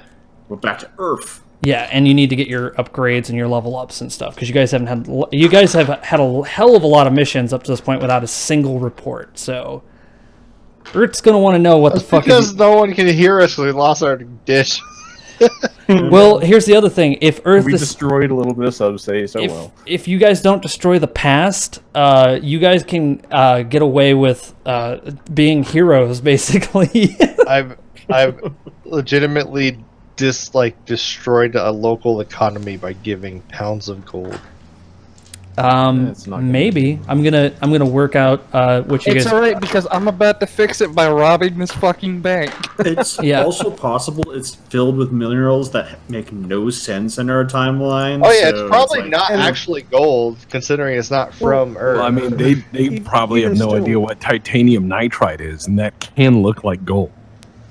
I'll just hint at Ross when I see him that I'm gonna need my necklace back before we go home. Like Oh, yeah, it's not like you dumped $100 trillion on him. You dumped some gold. Gold still had $40 an value ounce. and No, still, you don't. yeah. You have to understand his metal is from another planet. If somebody scans that, they're gonna find out, and it's gonna be worth a shitload of money. But also, they're gonna be like, how long is it gonna be until they can scan it? not scan it. I'm sorry, examine it. Somebody's gonna be able to figure it Chemically- out. Jewelers are pretty fucking. Some guy's gonna bite on it and go, "This ain't gold." He's gonna Bites bite it on and it. his entire face shatters. I was gonna say he bites it, and then his face bursts into flames as it like folds in on itself. Oh, it's like it's the scene from Indiana Jones where the guy's head just melts. You Oh, do my not God. You know guys me. don't know. The All right, necklace so is for protection. that is. If you try to damage it or me, it'll melt you. Oh God. Okay, so let's go Local ahead and get. shopkeep killed. So Sorry. next time on Star Trek, the crew is stuck in 1969 Cleveland. What do you mean the Browns don't win the Super Bowl? I like these Cubs. Lady, No. please. I can take off my own shirt. Guys, you can order machine guns in the mail. Oh my god! Captain! There's Boulder, Colorado.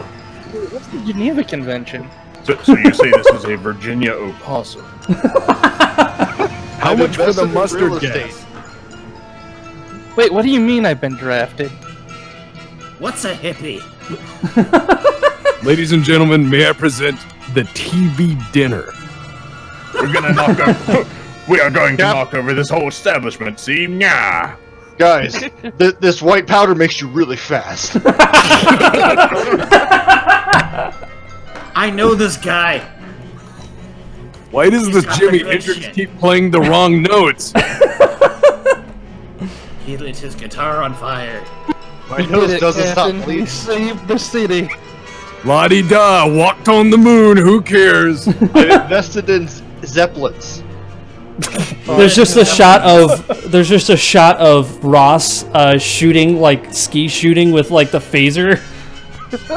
No, there's an image of a Huey gunship in Vietnam and a phaser on a wide beam just eradicating And the ship just disappears. Day of my life. Boulder, where did you get those dreadlocks, hippie breeds, and peace symbol? Yeah, you just see Boulder with a sign. Government, get out, Ree. Our neighbors must have a skunk. There's an old photo now on the dashboard of his room of him in like Vietnam GI gear with the face. Slar Gek misses you. All right. Is that weapon government issued, son? It is now. And with that, guys, Keck, you're looking mighty attractive. and with that, guys, that is the end of Star Trek Stream. Thank you for joining us, and we'll see you again next week. Have a wonderful time. Yeah, and you guys, and a transport. One chance. That's how we're going to get back from the past. Yeah, I was about to say, like, Hey- does he teleport hey, us back? Kobold, can you do us a favor? You got your kazoo? Yeah. Can you play the Star Trek theme when I hit it? I don't think I can keep on with it. I can try.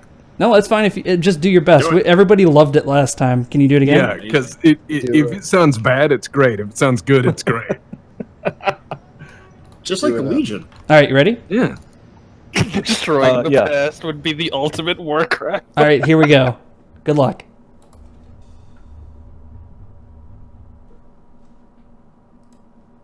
I can't hear it. Oop.